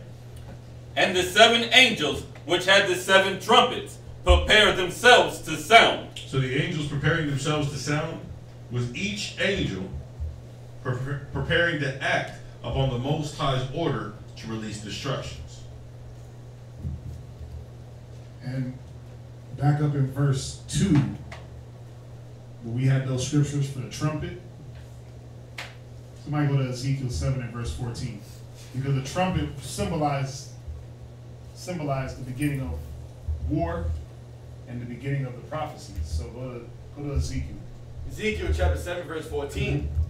They have blown the trumpet, even to make all ready. So the trumpet was to do what? To make all ready. Go ahead. But none goeth to the battle. Right, it was supposed to make you ready for battle. So the seven trumpets that the seven angels had represented the start of the destruction, the start of the war. Right? Well, that was Ezekiel what? Ezekiel 7 and verse 14.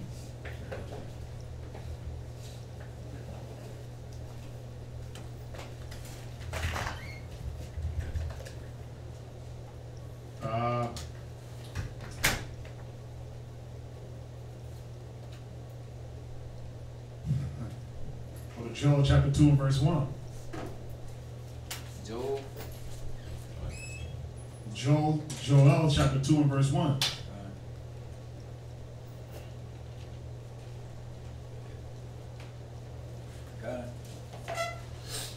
Joel chapter 2 and verse 1. Go ahead. Blow ye the trumpet. Go ahead. In Zion. And sound an alarm in my holy mountain. Right, that the trumpet was to alarm the people. Go ahead. Let all the inhabitants of the land tremble. See that? Go ahead. For the day of the Most High coming. Right, so the trumpet was to sound the day, the start of something. All right, that's why we have like the Feast of the Blowing of the Trumps.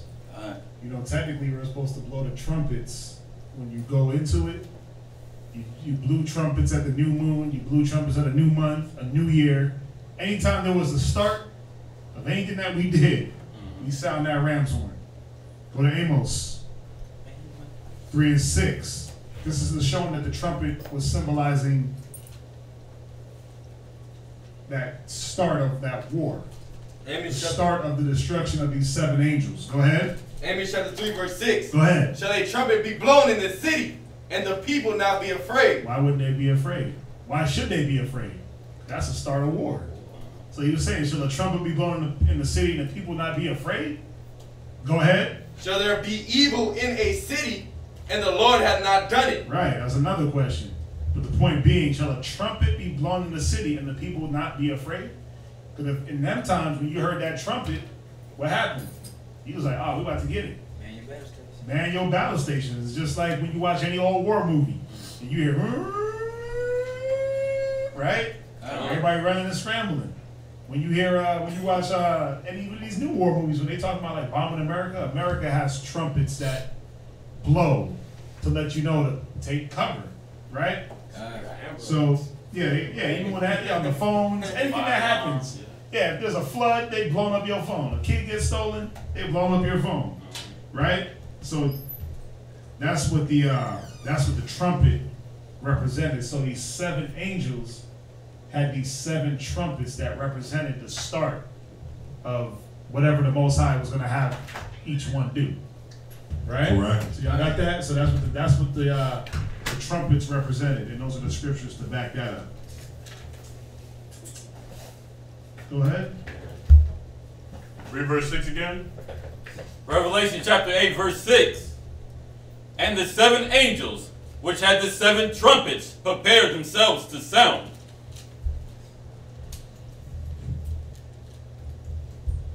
And that was the angels preparing to sound. The angels preparing to sound, right? Each angel was preparing to act upon the Most High's order to release destruction.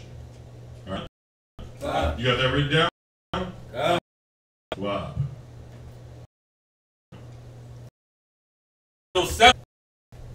And their fire mingled with blood.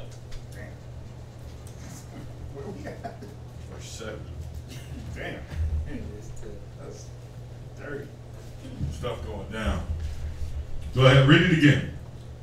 Verse 7.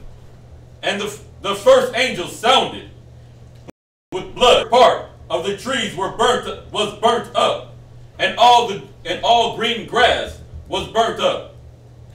All right. It said hail and fire. That was basically massive destruction. That was a hail.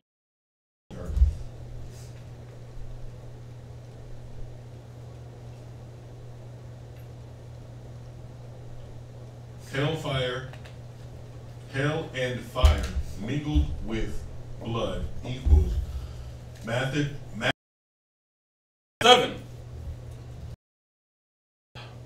And they were cast, destroyed from the aforementioned destruction. Aforementioned destruction. AFORTIONED.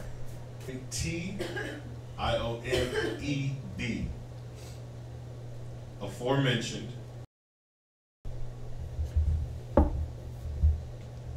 Give me a comment when you're done.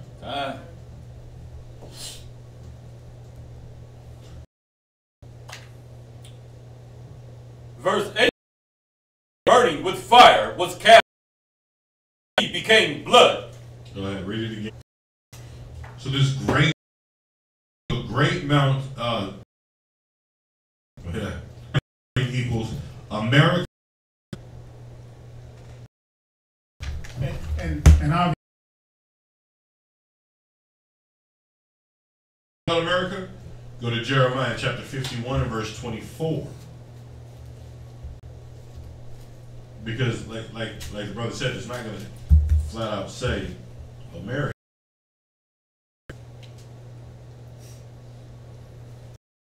And to all the inhabitation in your sight, say the Lord. Destroy all the earth, and I will from behold. Behold. Conception.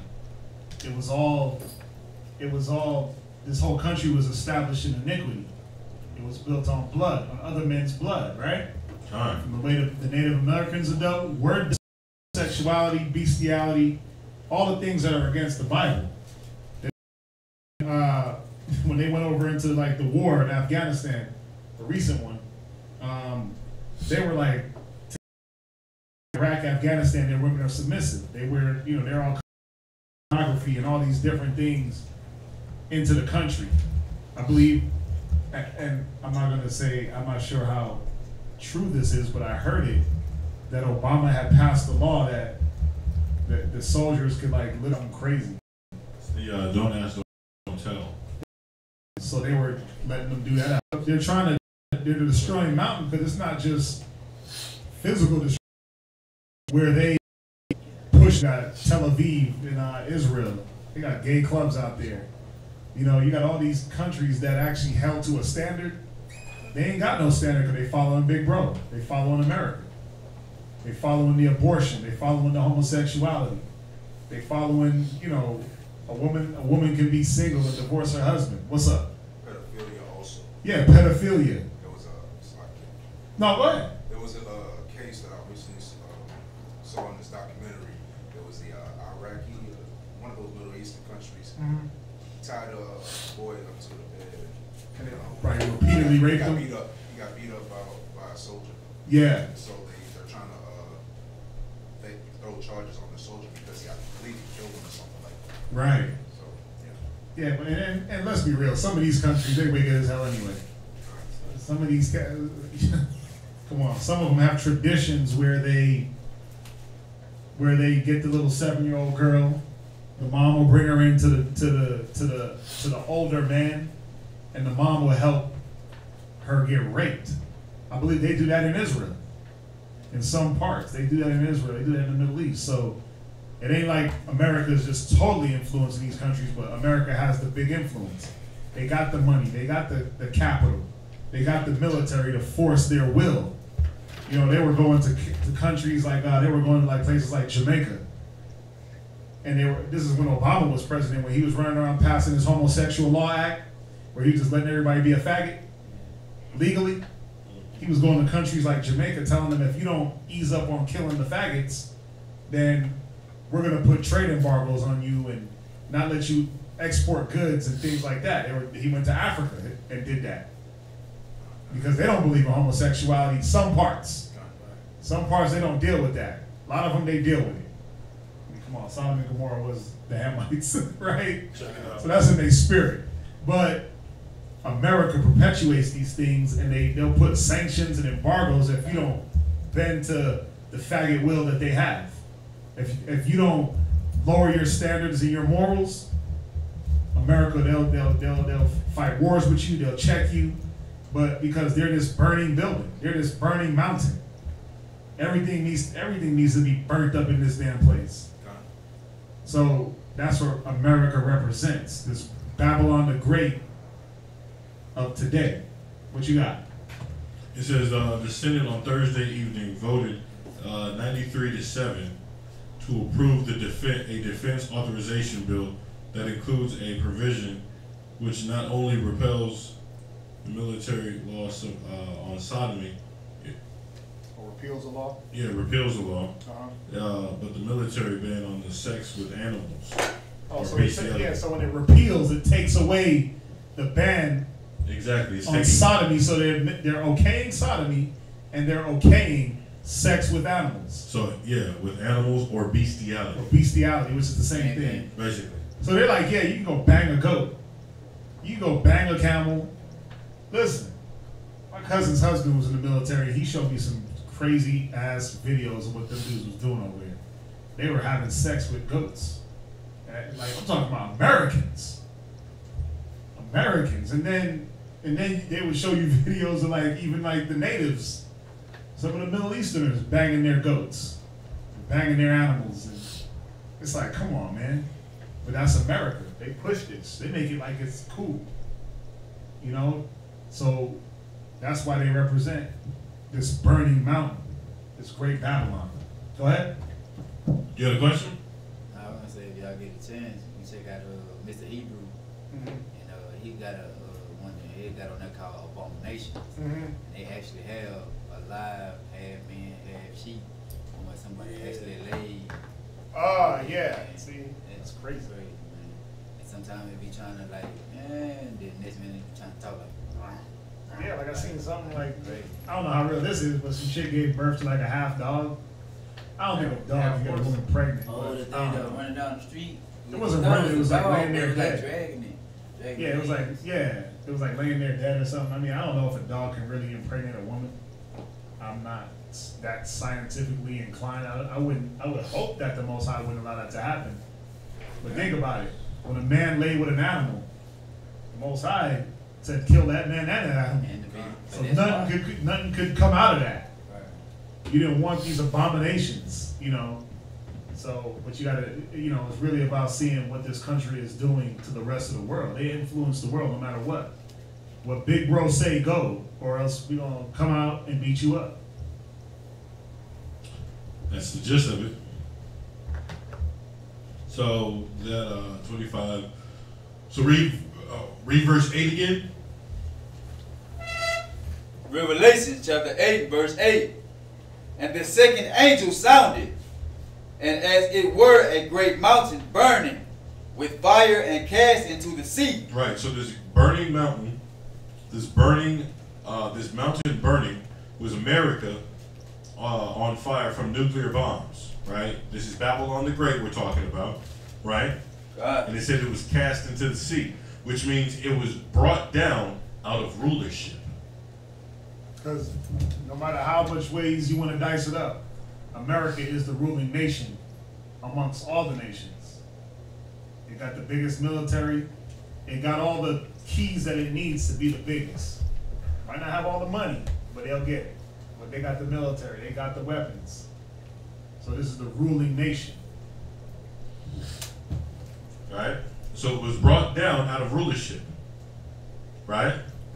And when it says sea, give me Revelation chapter 7 and verse 15. Revelation chapter 17 and verse 15 to show you what the sea represents. All right? Revelation chapter 17 and verse 15. Give me a con when you all get it.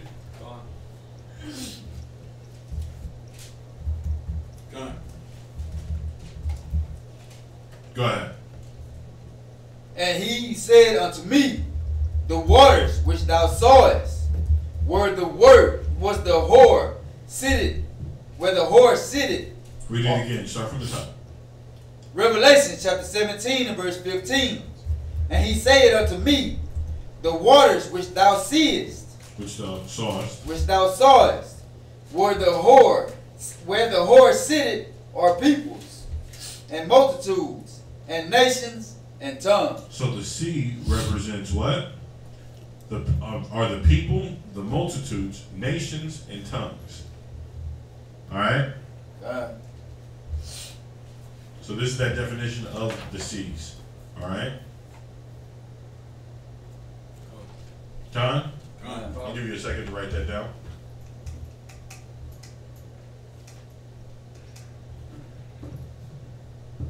So basically, it was telling you that Babylon the Great, or America, when those nukes hit it, it was brought down out of rulership, and it was made like any other country. It was weak, it was desolate, right? There was no power in it. Where we at? Go to Daniel 7.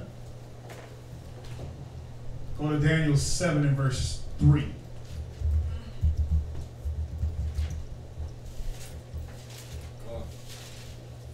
Still dealing with deceit. Go ahead. Daniel chapter 7 verse 3. And 4 great beasts came up from the sea. Go ahead. Diverse from one another. Jump to verse 17. Verse 17. These great beasts, which are four kings, which shall rise out of the earth. Right, so you see that? So, these 4 beasts, they came out of the sea. When you read in verse 3. And the 4 beasts are 4 kings.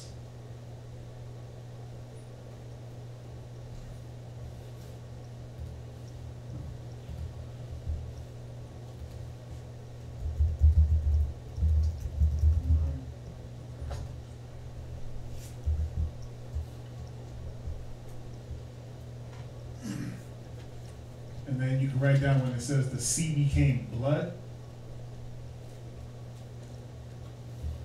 We'll go back to Daniel's 8. Oh, not Daniel's 8. Revelations 8 and 8, right? Yeah. Go back to Revelations 8 and 8. Read that last precept again. And the third part of the sea became blood. So when it says the sea became blood, that's when the oceans got contaminated. So you're going to put the sea became blood equals ocean contaminated. Ocean contaminated. And you know the ocean are the people, right? Right. People were getting sick.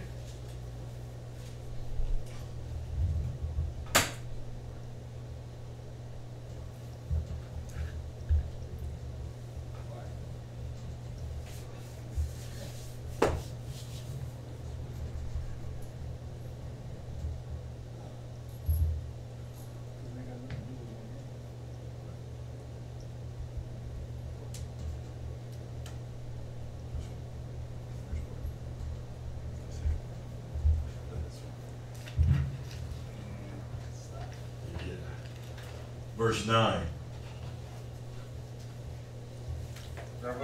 Revelations 8 and 9. Revelations chapter 8 and verse 9. And the third part of the creatures which were in the sea and had life died. And the third part of the ships were destroyed. So what's going on? Read it one more time. Revelation chapter 8 and verse 9. And the third part of the creatures which were in the sea and had life died. So a certain amount of creatures, right, in the sea died because of the contamination. Certain amount of creatures that were in the sea. They died because in the contamination, because of the contamination. Right? Go ahead. And the third part of the ships were destroyed. So ships were destroyed from destructive forces as well. Right? You got that place where the Bermuda Triangle? Bunch of ships go down there, right? They just get lost though. They get lost out there. They don't really get destroyed. Yeah. Then you got the Titanic that got hit by an iceberg out of nowhere, right? And then got sank to the bottom. What was that submarine? What was that submarine that Chernobyl? No. That's an alien. Was it? Where the seamen they were at sea, but then like only I don't know in the water, sharks were killing them every single night. I know what you're talking about. Zion talked about it because he said it was it was in the Navy. But basically, the submarine, these men came, or it wasn't even a submarine. It was a what do they call? A frigate sank, and all the men, all the crew, they were lost at sea, and it was like a long period of time, and every night the sharks would come and eat them. So out of the whole crew, out of the whole frigate, only 2 survived. Which is kind of threatening. That's kind of scary. Could be. Submarine worse because you get hull crushed there because you can only go down. And they showed us that video, man, because they try to want me to be a boat here. I'm like, nah, bro, we gonna go down and we can't come out. You know what I'm saying? Hold up, they called what? Hull crush there. Oh, like, okay. You get so deep, the hull start crushing in, and like pressure. Screws come out the wall, become like missiles. The pressure is the deeper you go, the more pressure in the you sea. hear the people crying, man. Like they're getting crushed from the inside out. Yeah. Yeah. That's why they say like a diver, master divers, they, like even cats that do underwater welding, they got a certain life expectancy because all that pressurization, and then they got to depressurize. It takes a toll on your life. It shortens your life. So they get paid. They get paid to die sooner than average. Yeah. You got to watch the show Men of Honor. Yeah. With Cuba Gooding Jr. and De Niro. They were master divers. But he catching nosebleeds and passing out because they were just always deep under that water. They were like to the point of where the pressure, your body couldn't tolerate it. Especially back then. The suit was garbage. The equipment was garbage. This was like the 50s, 40s, 20s. Right? Anyway, let's jump back. All right. So we understand that the certain creatures in the sea died because of the contamination of the forces. Right? Con? Go to verse 10. Revelation chapter 8 and verse 10. And the third angel sounded, and there fell a great star from heaven, burning as it were a lamp. And it fell upon the third part of the rivers, and upon the fountains of waters. Okay. Go ahead, read it one more time. Revelation chapter 8 verse 10. And the third angel sounded, and there fell a great star from heaven. So that great star is are the missiles or the bombs. All right. Con? So you're gonna write down great star equals missiles / bombs. And to show that it was the missiles and the bombs, go to Job chapter 20 and verse 4.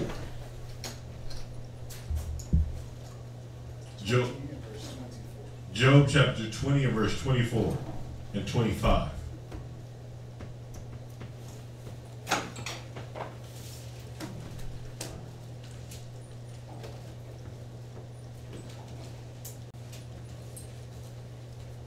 Job chapter 24, verse 25. God. And if it be not so now, who will make me a liar. That is Job chapter 20, verse 24. Job chapter 20 and verse 24. Time. He shall flee from the iron weapon. From the what? From the iron weapon. So this is describing what that weapon was. Right? This is just showing you what that missile, what that great star was. Right? The scriptures are calling it an iron weapon. Go ahead. And bow of steel shall strike him through. Go ahead. It is drawn and cometh out of the body. Yea, the glittering sword cometh out of his gall. Terrors are upon him. You see that sword? What is a modern day sword today? Missiles and guns. Missiles and guns.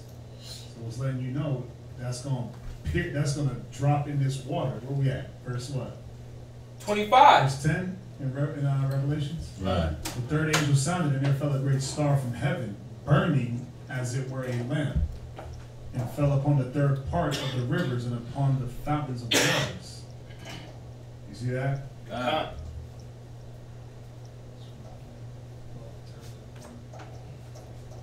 Go to Revelations verse 8 and 11. Revelation chapter 8 and verse 11. And the name of the star is called wormwood. And the third part of the waters became wormwood. And many men died of the waters, because they were made bitter. So that waters and the rivers, right?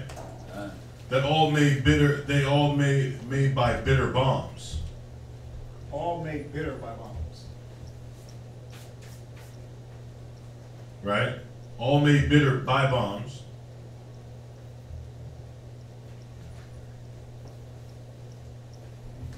Yeah, reiterating of the contamination of the waters.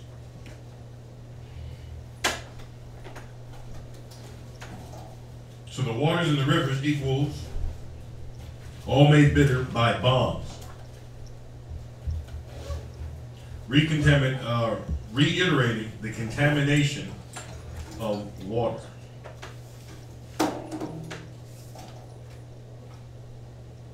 Any questions so far? Live. What's up? I thought you had a question. All right, so let's recap. Let's recap and understand what we got going so far. So the Dabashaya, the Archangels.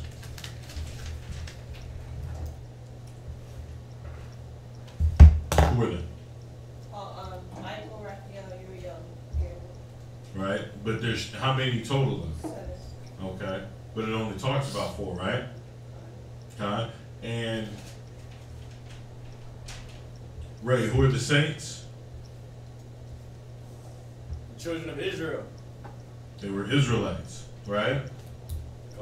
Gone. Gone? Okay.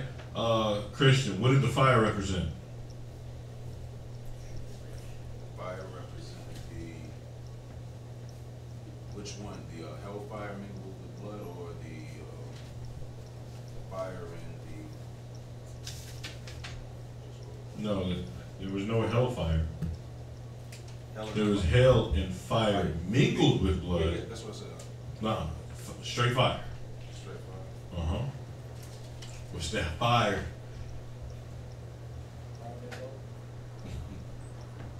Shara? Tribulations and sufferings from the Most High. There it is. Tribulations and suffering from the Most High. That's what the fire represents. All right? Gone? Gone. Now, what did the hell and the fire mingled with blood represent? Your mind.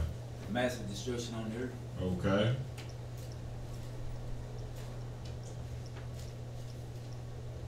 Shara, what did the sea represent?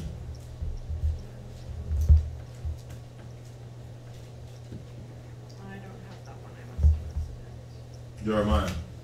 People, multitudes, nations, and tongues. There it is. Say it one more time. Peoples, multitudes, nations, and tongues. Okay, there you go. Right? And who is the mountain burning? Who is that speaking of? Bree.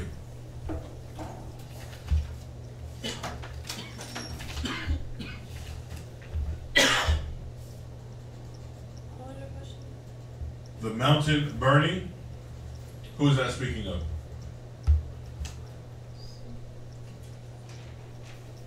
God. Dabashai?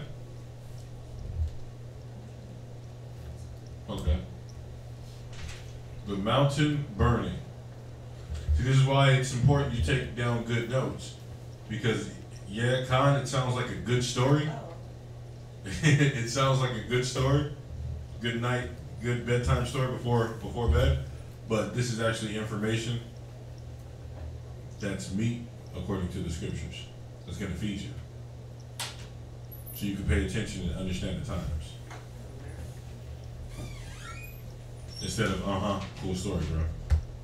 Dabashai? Was America burning Babylon the Great? Yes, ma'am. That's what it was. Good job. Why were they on fire, though? Why was it? You all right, man? Nuclear bomb. Nuclear bombs. Nuclear bombs. On fire from nuclear bombs. Babylon the Great. All right? Con? Con. Okay. And where do we live? What, class? The missiles. The missiles. Bombs. Burning bomb. The missiles and what? Missiles bomb. Missiles and bombs. Good job. All right. We left off at verse 11, right? Oh, that was the last one read, Con. Okay. Go to verse 12. Revelation chapter 8, verse 12. All right. And the fourth angel sounded, and the third part of the sun was smitten, and the third part of the moon, and the third part of the stars. So as the third part of them, and the same, and the day, and the fourth angel sounded, and the third part of the sun was smitten, and the third part of the moon, and the third part of the stars. So as the third part of them was darkened. Stop. So the sun, the moon, they were both spitting, right? Con? Con. Okay. So the sun, comma, moon, comma, smitten equals skies darkened from bombs. Skies. That happens. Because that happens, right? Exactly. That's something that will happen. Definitely. Go ahead. Right? You guys got that written down? Right. Okay. Also, Esau's wisdom and understanding being stripped. This is another way they're going to fall amongst the people and be like everybody else. Their wisdom's being stripped. They're getting brought down piece by piece. You got to think about it. When your vision is cloudy, You darken the mind. you darken the mind, you don't see straight. You don't see clear. That light represents that wisdom. What's that, Shura? Are those bombs, are those going to be other nations bombing America? We're actually going to get to that Oh, in the next chapter. I'm happy you asked that question, though. That'll keep you wanting more until the next episode. That is a very good question and shall be answered by the next chapter. Stay tuned. Con? Okay. So the sun and the moon smitten equals the dark skies darkened from the bombs. Also Esau in their wisdom and understanding stripped away. Yeah, when your vision is cloudy, when they say, man, you ain't seeing things clear. What happened? You ain't moving wise. Right? So this is a representation showing that when that burning mountain falls into the river and they start getting hit with bombs, they lose all power. Their wisdom is no longer going to be the thing that propels them. Right? Their wisdom, their knowledge, their understanding. Because the scriptures say the wisdom of wickedness What does it say? The wisdom of The wisdom of wickedness is not wisdom. It's not wisdom. And neither at any time. 19 and verse 22, it says, the knowledge of wickedness is not wisdom, neither at any time the counsel of sinners prudence. That's why the Most High got to destroy that. Yeah. So he's going to show you, the Most High is going to show you that no point in time where these people, this nation who is ruling,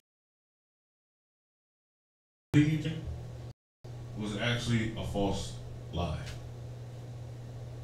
The American dream, yeah.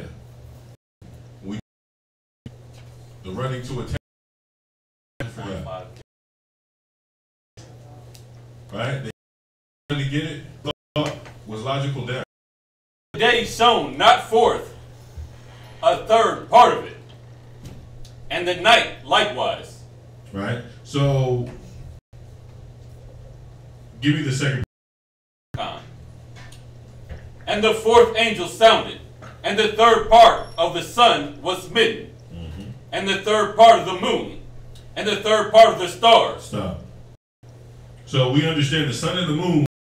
Okay. So the stars are smitten. Equal. East. So you're gonna write down stars equals. Right? He killed himself on the toilet. Kurt Cobain. People love that. It smells like Team Spirit. People to this day still rocking Nirvana shirts, right? He blew out his brains. Who else? Who's some other Edomites? John Lennon, JFK. John Lennon. Eric Benoit. Eric Benoit. No, yeah. No, yeah, he was Esau. He killed himself.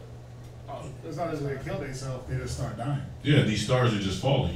John Wayne? Yeah, John Wayne, Michael London. That's just old school. What's Home Alone guy? What's his name? Macaulay Culkin? No, he's still alive. Yeah, he's alive. Macaulay Culkin? Yeah, he's still alive. But the Think point. about it. Robin Williams. Amy Winehouse, bro. Amy Winehouse. The guy from Fast and Furious. The dude Paul Walker. Yeah, Paul Walker. He died doing the same movie. Doing the same actions in the movie, but in real life. That's without irony on. That you're calling for that. Steve Irwin, the crocodile hunter. Alright? He didn't even die by a crocodile, he died by a stingray. Scripture says no man misses a snake charmer.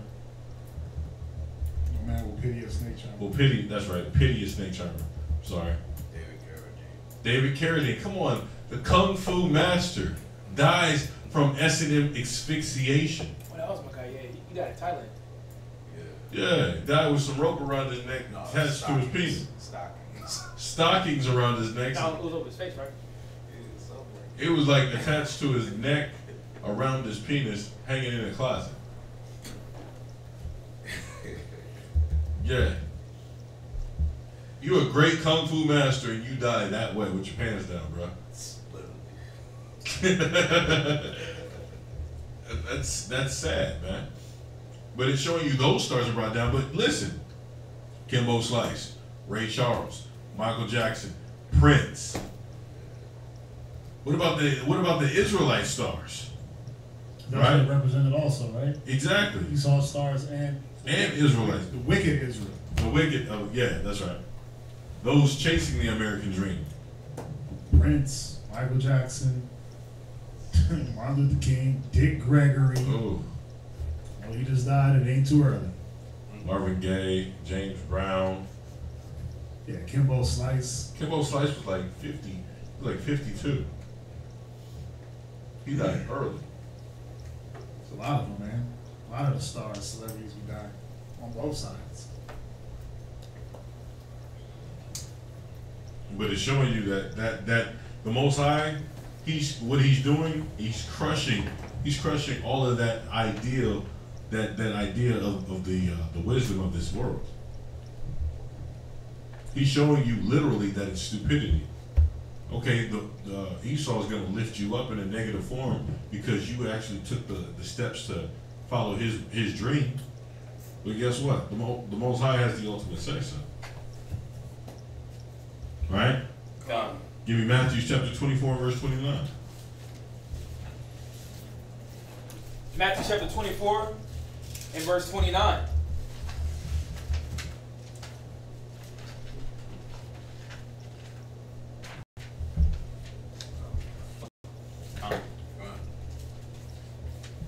Okay, go ahead. Matthew chapter 24 and verse 29. Immediately after the tribulation of those days shall the sun be darkened, and the moon shall not give her light, and the stars shall fall from heaven, and the powers of the heavens shall be shaken. So that's showing you that the Most High, he's bringing down this kingdom slowly but surely, carnally and spiritually. He's bringing down the influences. Think about it. Yeah. Think about it. Who influences everything? Isn't it not the celebrities? You know, and it's never in a good way. You never think about this. Colin Kaepernick, excuse me.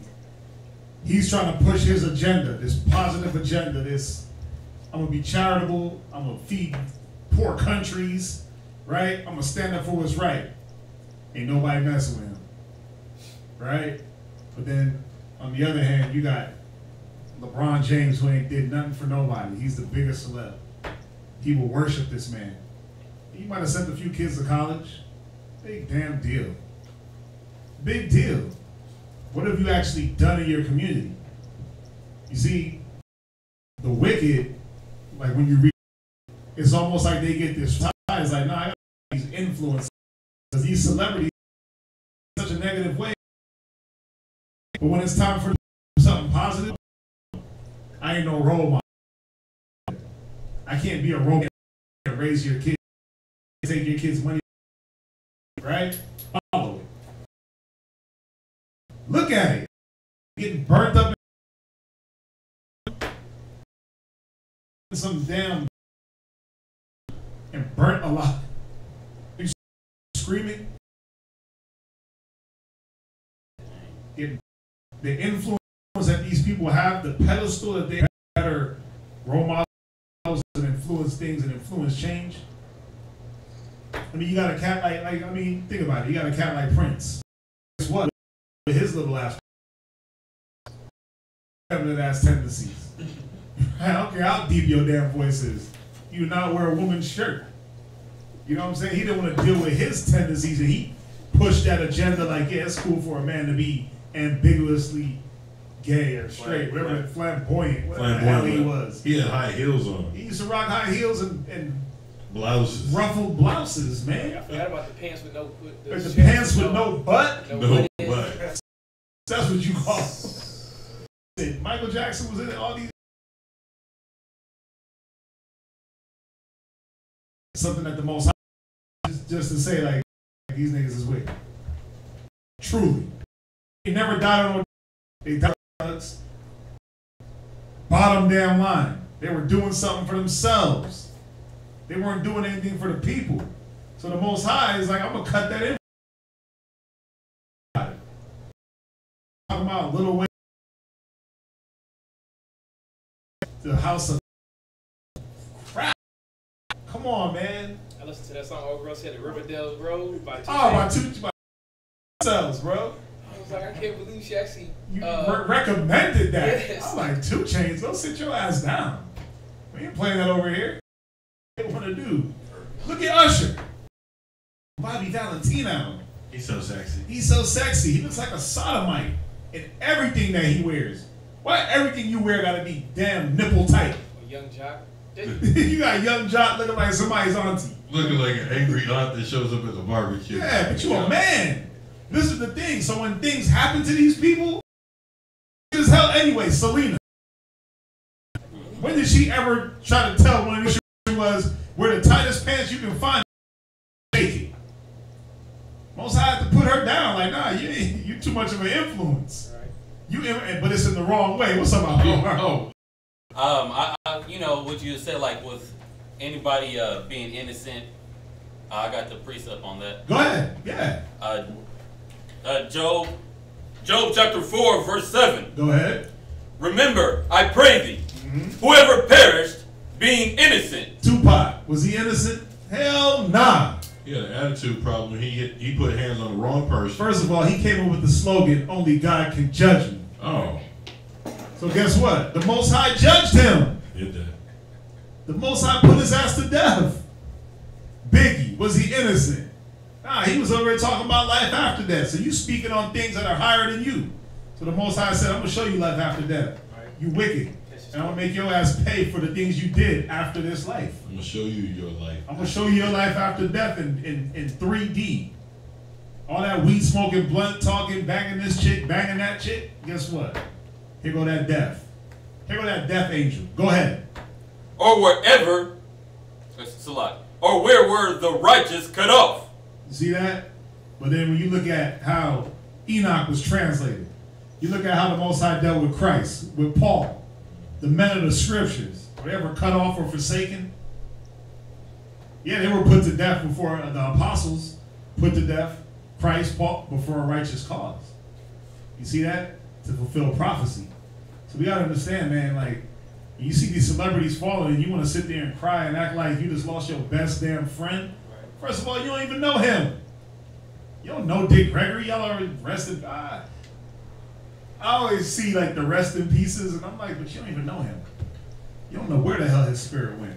You don't know what the hell this man did. You talking about rest in peace. Rest in what peace? This man's getting judged. This man's spirit is going to be in torment. I don't give a damn what y'all say. Who is the guy? Dick Gregory. Who's that? He was a black revolutionist / comedian. Wow. I'm like, how the hell can you be both? Because guess what? If you're a revolutionist and you talking some comedy, I ain't gonna take you serious. Con. Did he have some compelling things that he said? Con. But what was his foundation?